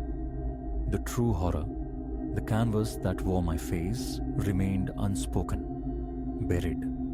My bags packed, I fled the city entirely, seeking refuge and distance at a friend's home, hours away down the highway. The remainder of that day became a conscious effort to suppress the memory, to rationalize the impossible sequence of events as stress-induced hallucination.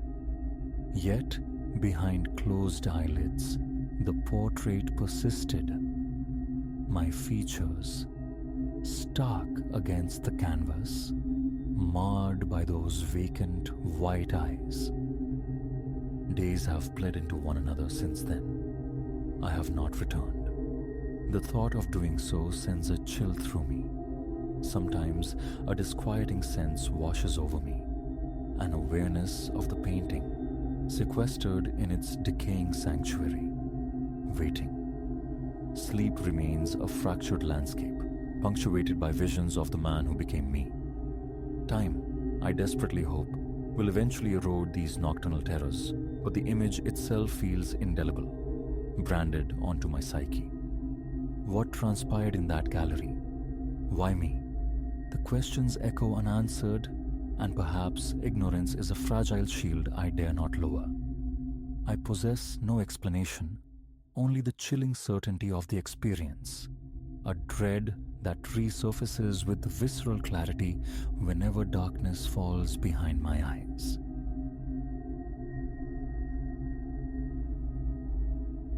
It was a Wednesday, late afternoon sun slanting weak through grimy windows, when the position became mine. Mr. Abernathy, the manager, a man whose face seemed etched with permanent fatigue, declared the need for a night sentinel immediate. The compensation offered a significant step up from my prior engagement, prompting a swift signature on the requisite documents, questions unasked, details unoffered.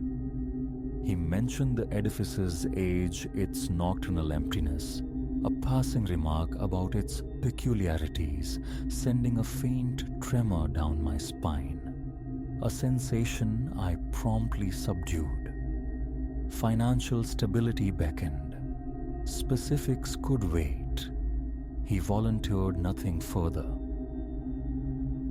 Midnight struck, marking the commencement of my tenure. The structure loomed on a hushed street, sparsely illuminated by the intermittent glow of faltering street lamps, neighboring windows uniformly dark voids. Above the entrance, a solitary bulb cast a jaundiced light, painting my outstretched hand a sickly hue. Inside, the air hung thick with the scent of decomposing paper and frigid dust. I clocked in via a small digital interface near the threshold, then navigated the dimly lit corridor according to Abernathy's map, my footfalls echoing unnervingly in the stillness, reminiscent of derelict sets from antiquated films. The security station, tucked away at the hallway's terminus, proved a cramped affair. A lone desk, a bank of dated monitors displaying fuzzy images, and a binder thick with protocols. Flipping through its pages revealed floor plans and designated rooms for inspection across the building's 4 tiers, sparsely populated, the binder noted, by tenants utilizing spaces merely for storage. My duties seemed straightforward. Patrol each level, verify lighting states, confirm secured portals, return, record. Simple. A particular instruction snagged my attention. Room 304. Ensure locked perpetually when unoccupied. An odd specificity, yet I filed it away without deep consideration. Having completed the initial circuit, I returned to the cramped security hub, logging the times. Around the second hour past midnight, boredom began to fray my nerves, mingling with an amorphous unease. The corridors possessed a strange resonance. Every rustle of my uniform, every minute shift in weight, amplified into significance. I drifted past vacant offices, cluttered with skeletal filing cabinets and barren shelves. Ascending to the 3rd floor, the overhead fluorescent tubes sputtered erratically as I emerged from the stairwell. Room 304 resided to my left, near the corridor's end. Its door was shut, precisely as I'd left it. A quick test of the handle confirmed its locked state. The placard affixed read, "Typing Pool," a designation redolent of a bygone era, curiously divergent from the binder's sterile label, Room 304. No mention of typewriters within its instructions. I shrugged, proceeding onward. Upon completing the floor check and retracing my steps, a sound arrested my movement. The faint, rhythmic tapping of keys. Not the plastic clatter of contemporary keyboards, but a distinctly metallic, percussive cadence. Pressing my ear flush against the cool wood of the door, I discerned deliberate clicks, the unmistakable sound of focused typing, punctuated by a brief pause and then the sharp scraping whir of a page being advanced through a roller. A noise unique to vintage typewriters. A knot tightened in my chest. Occupancy was forbidden. I tried the handle again, firmly secured. The sound emanated undeniably from within, yet ceased the instant my hand jiggled the knob. The impulse to contact Abernathy surfaced, but faltered. He'd requested reports of the unusual, yes, but relaying phantom acoustics felt inherently foolish. Perhaps residual mechanical groans from aged infrastructure, I reasoned. Buildings exhale strange sighs. I let the enigma rest for the moment, continuing my rounds. Back in the relative sanctuary of the security room, I replayed the auditory sequence mentally. A subtle tension crept into my neck. Not pain, but a persistent stiffness signaling something discordant. I forced myself to delve deeper into the binder, seeking any annotation regarding antiquated machinery on the third level. Nothing. A glance at the archaic monitors revealed only grainy, static views of hallways and the main entrance. Utterly mundane. Eventually, I managed to persuade myself the noise had been a figment, a trick of weary senses. The second night found me imbued with heightened vigilance, anticipating a recurrence. My initial patrol near midnight yielded only silence, until I ascended once more to the third floor. This time I lingered before room 304, standing motionless for a full minute. Stillness reigned. I moved on. Scarcely 10 minutes later, during my return passage, the sound resurfaced. Click, click, click, followed by the familiar drag of paper. My stomach plummeted. Identical. Unmistakable. Fumbling for my keys, I unlocked the portal, pushed it inward, and activated the overhead light. A cavernous space revealed itself, populated by rows of old wooden tables. Upon each rested a typewriter. Some cannibalized for parts, others remarkably intact, all veiled in a fine shroud of dust. The air tasted musty, stale, like neglected archives. Nothing stirred. The machines sat inert, platens empty. Circumnavigating the room, searching for any disturbance, my gaze fell upon a solitary sheet of paper lying askew on one table. The text inscribed upon it formed short lines composed in a script utterly alien to me. Rough-hewn letters with bizarre curvatures and jagged edges. A chill traced patterns on my arms. Tentatively, I prodded the page. Tangible paper. No illusion. Folding it carefully, I secreted it within my pocket, cast one final sweeping glance around the silent room, secured the lock, and descended. Beneath the harsh glare of the security desk lamp, I scrutinized the captured page. The characters remained inscrutable, bearing no resemblance to any familiar alphabet, suggesting something ancient, perhaps encrypted. My heart hammered against my ribs. Then, a faint creak echoed from the corridor, the distinct sound of a floorboard yielding to weight. I froze, peering through the slight gap where the door stood ajar. Emptiness greeted me. Old timbers settling, I insisted internally. Placing the perplexing page into my bag, I retrieved my phone, contemplating Abernathy's number. The hour was late.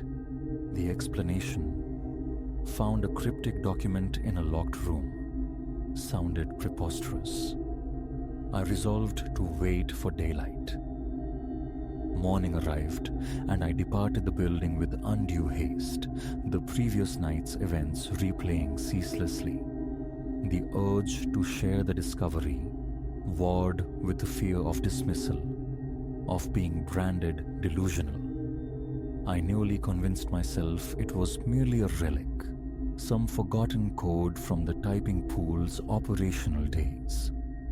Yet, a deeper intuition refuted this mundane explanation.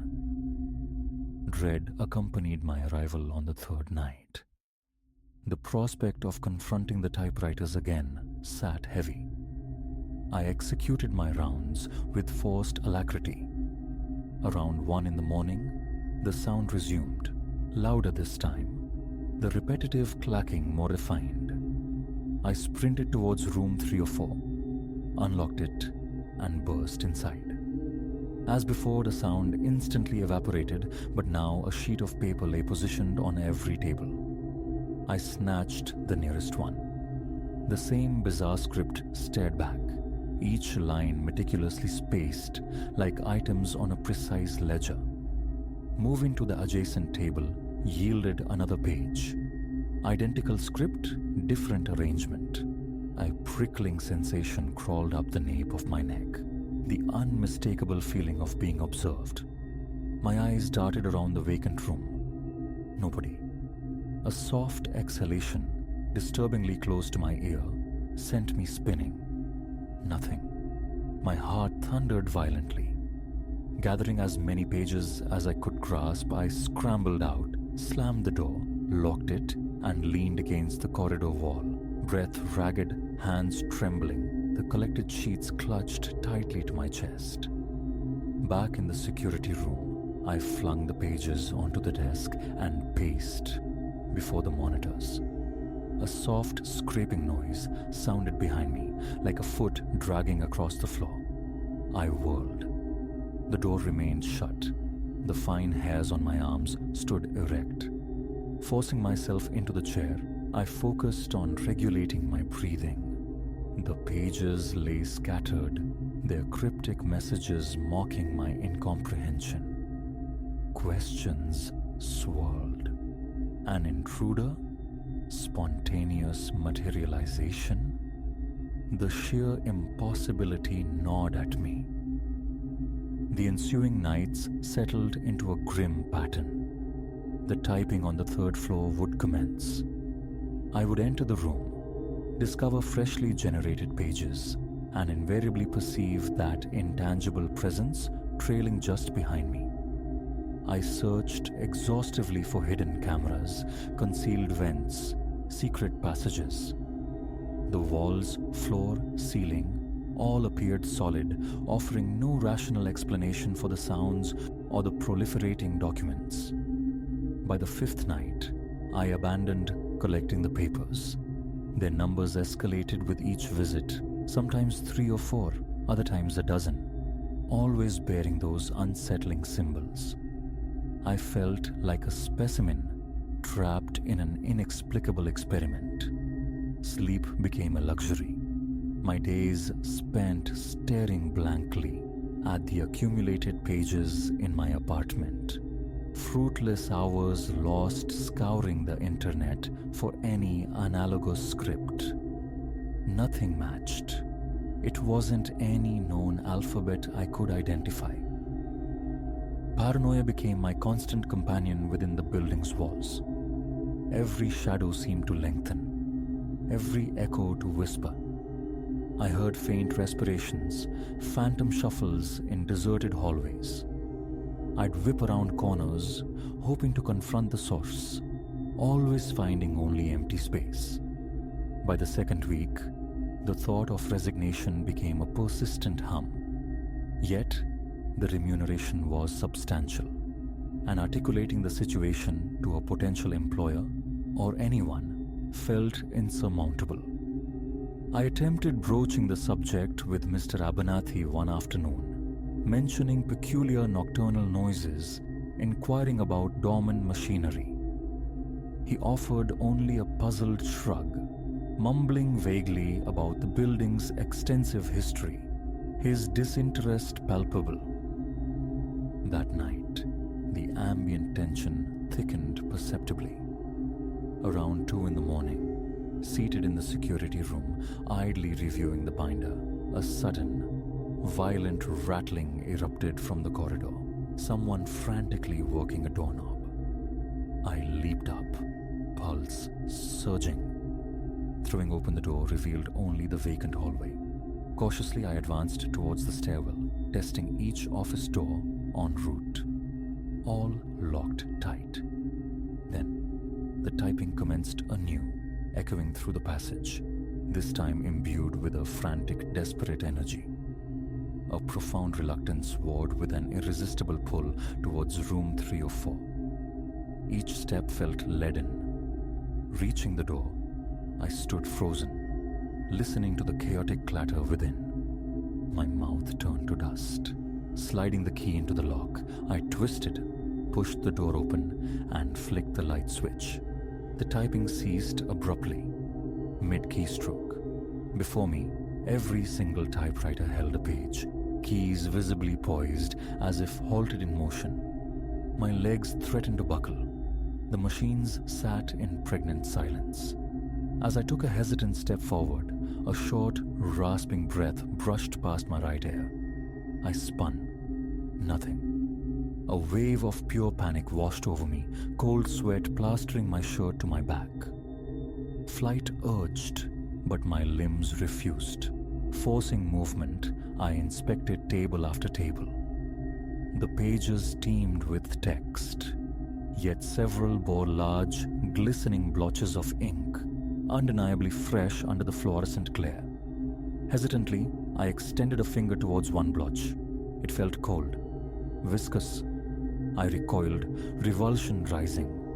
The room felt electrically charged, the air palpably heavier, my skin tingling. I turned to flee. As I did, the faintest scrape of a single typewriter key sounded behind me. I bolted into the hallway, slammed the door, secured the lock, and stood panting, forehead pressed against the cool wall. The remainder of the night was spent confined to the security room, attempting distraction through archaic log entries. Previous guards' notations offered no hint of similar phenomena. Either they encountered nothing, or they elected silence. Time crawled. My gaze fixated on the clock, tallying minutes until dawn. Every incidental sound provoked a jolt. The walls seemed to inch closer. My shoulders ached, and a metallic taste coated my tongue. By sunrise, I was frayed beyond measure. I deactivated the monitors, seized my bag, and exited, neglecting the final log entry. I remain employed here. Several more nights have unfolded in this disquieting rhythm. Sometimes silence reigns in room 304, the anticipation of the typing a torment in itself. Other times, more pages materialize, inscribed with their indecipherable script. The attendant presence persists, a fleeting breath, a subtle shuffle, never manifesting, yet perpetually unsettling my equilibrium. I've confided in no one. Resignation remains unsubmitted. Daily, I confront a growing stack of pages in my apartment, their meaning elusive, their very texture feeling intrinsically wrong, bearers of a message not intended for my eyes. The feeling of being watched clings to me, not just within room 304, but permeating every shadowed corner of the age structure. I scrutinize the monitors, hoping for a flicker, a shape, anything to betray the source. They reveal only dust motes dancing in flickering light. Yet, the typing persists at irregular hours, and the pages continue to appear. When I attempt to decipher them, I feel that cold breath near my ear, a silent admonition against prying too deeply. My heart pounds with each contact, yet I continue to gather them. I oscillate between questioning my sanity and confronting the undeniable reality of the papers accumulating in my closet, tangible proof of something occurring within that room. Destroying them feels impossible, halting their appearance equally so. Night after night, I walk my rounds, test the locks, and await the inevitable metallic chorus. I yearn for cessation, yet simultaneously feel compelled towards it, driven by a need to understand, to witness the conclusion. For now I return, listening to the clicks and the carriage returns, waiting for a face to finally materialize from the shadows behind me. It never does. Still, I sense it there, breathing, observing, and leaving words I may never comprehend.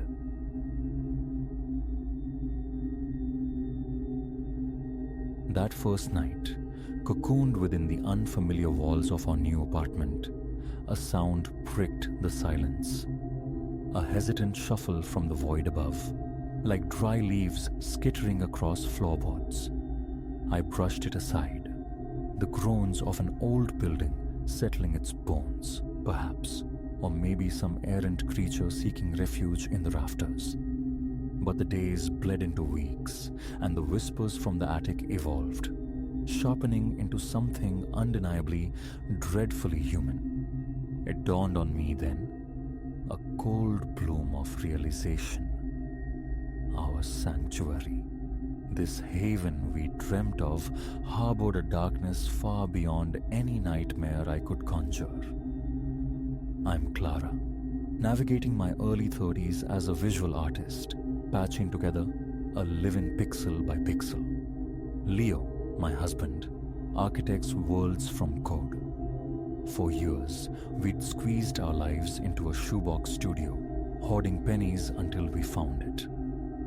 This sprawling two-bedroom carved from the heart of a grand, slightly stooped Victorian. The rent felt like a misprint, impossibly low, and our landlord, Mr. Abernathy, a man seemingly composed of soft edges and pipe smoke who resided below, radiated benign warmth.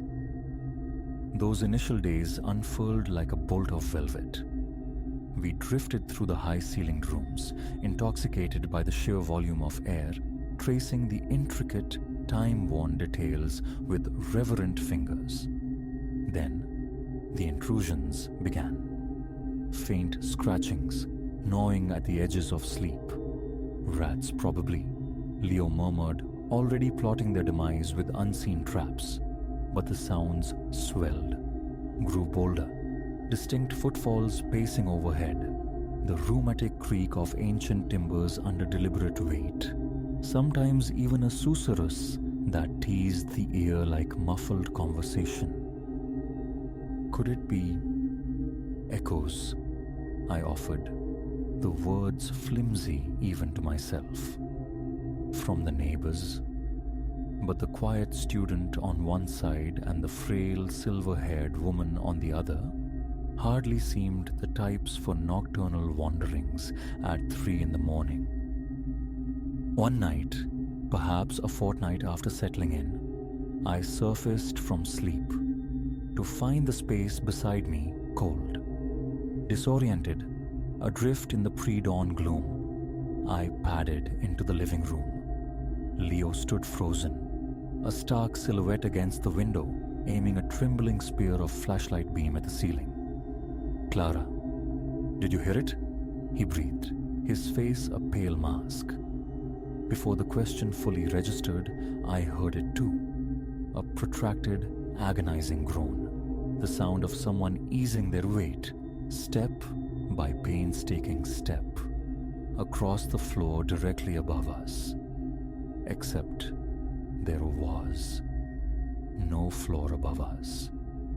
Only the attic, a space Mr. Abernathy had declared off-limits, relegated to dust and forgotten storage. The following day found us on Mr. Abernathy's doorstep, voicing our concerns. His reaction was dissonant. A chuckle erupted, too loud, too brittle, dismissing our fears as the quaint crumblings of an old house. Yet, his eyes wouldn't settle, flickered like faulty bulbs, and a faint tremor danced in the hand that waved away our worries. Everything, he assured us, was perfectly normal. We might have clung to that flimsy reassurance had the disturbances remained merely auditory. But then, things began to shift. Keys vanished from their hook, only to reappear on the mantelpiece. Books on the shelves performed silent migrations.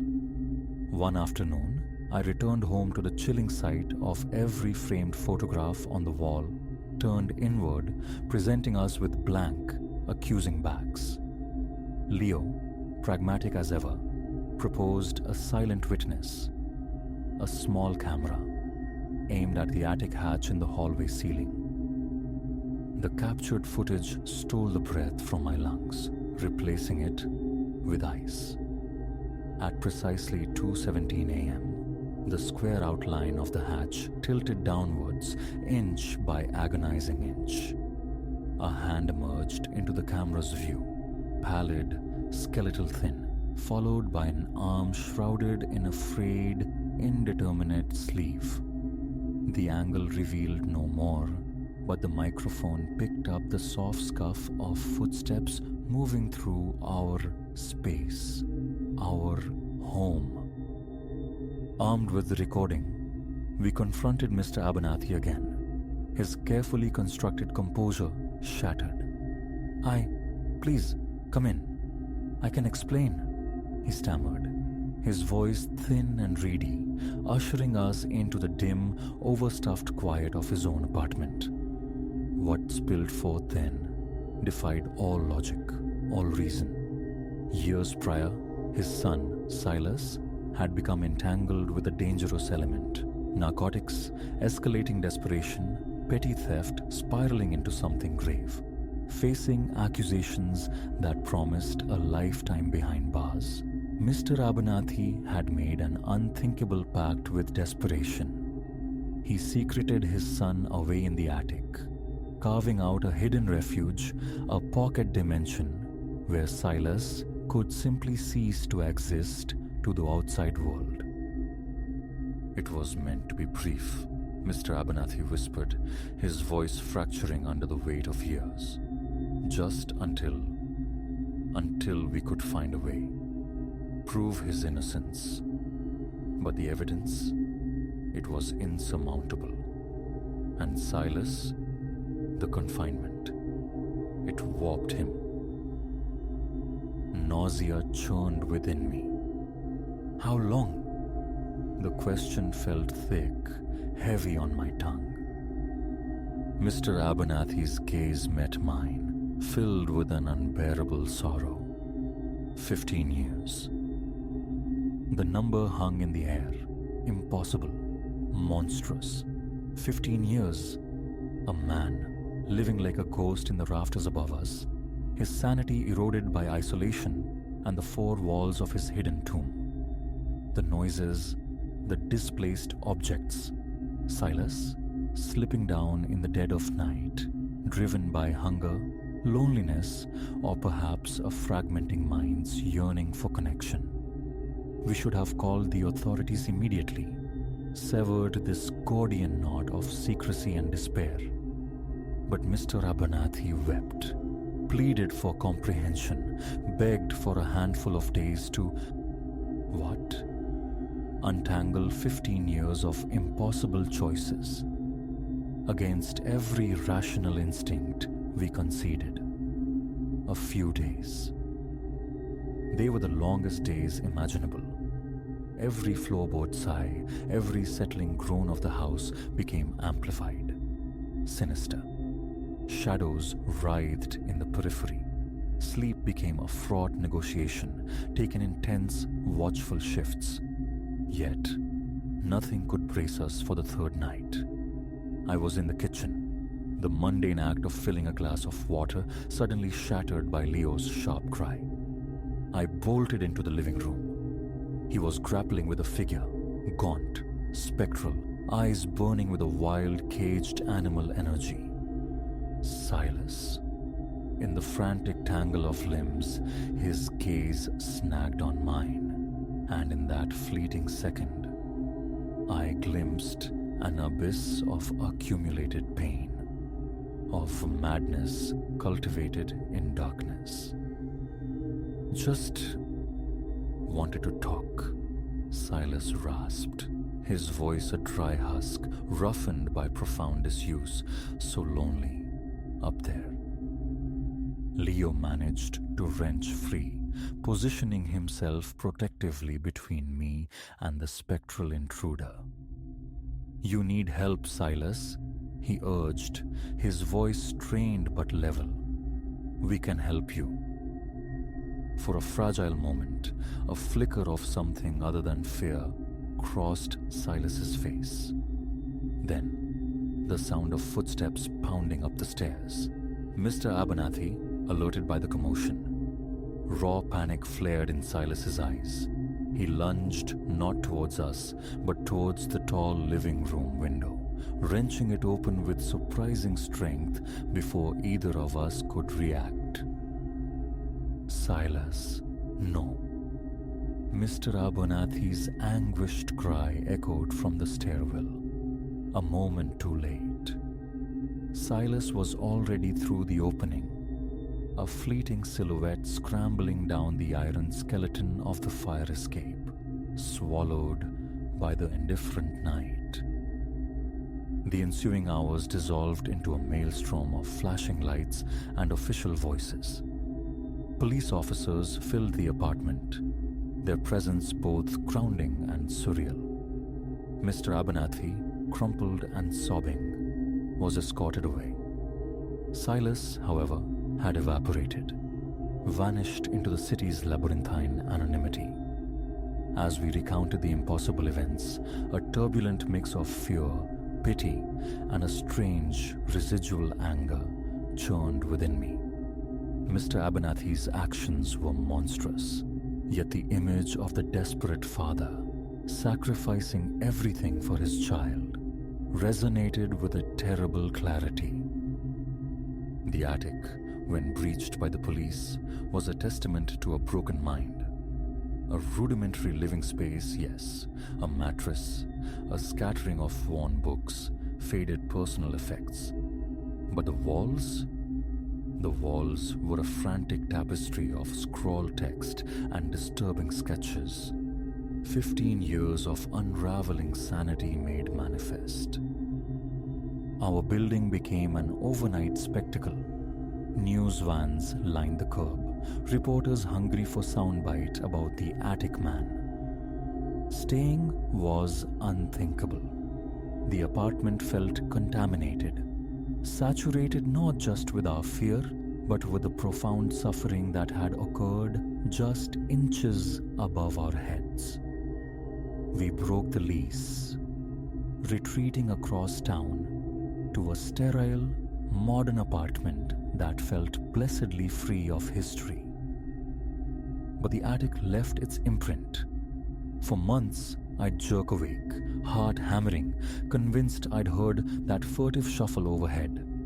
Leo installed a security system bristling with sensors. Therapy became a weekly ritual, a necessary excavation of the trauma. Silas was never apprehended. Sometimes I find myself wondering about him, adrift in a world that had spun on for 15 years without him. Did he find some semblance of peace? Or the help he so clearly needed? A chilling counter-thought persists. The fear that one day, glancing up, I'll see that haunted, gaunt face observing me from a darkened window, a shadowed alley. Mr. Abernathy received his sentence. Prison time for false imprisonment, for obstructing justice. I attended the hearing, not seeking vengeance, but needing some kind of punctuation mark. As they led him away, his eyes found mine across the courtroom. In that final shared glance, I saw not a villain, but simply a ruined old man, his life dismantled by a devastating act of love. 2 years have passed since we fled the Victorian house and its terrible secret.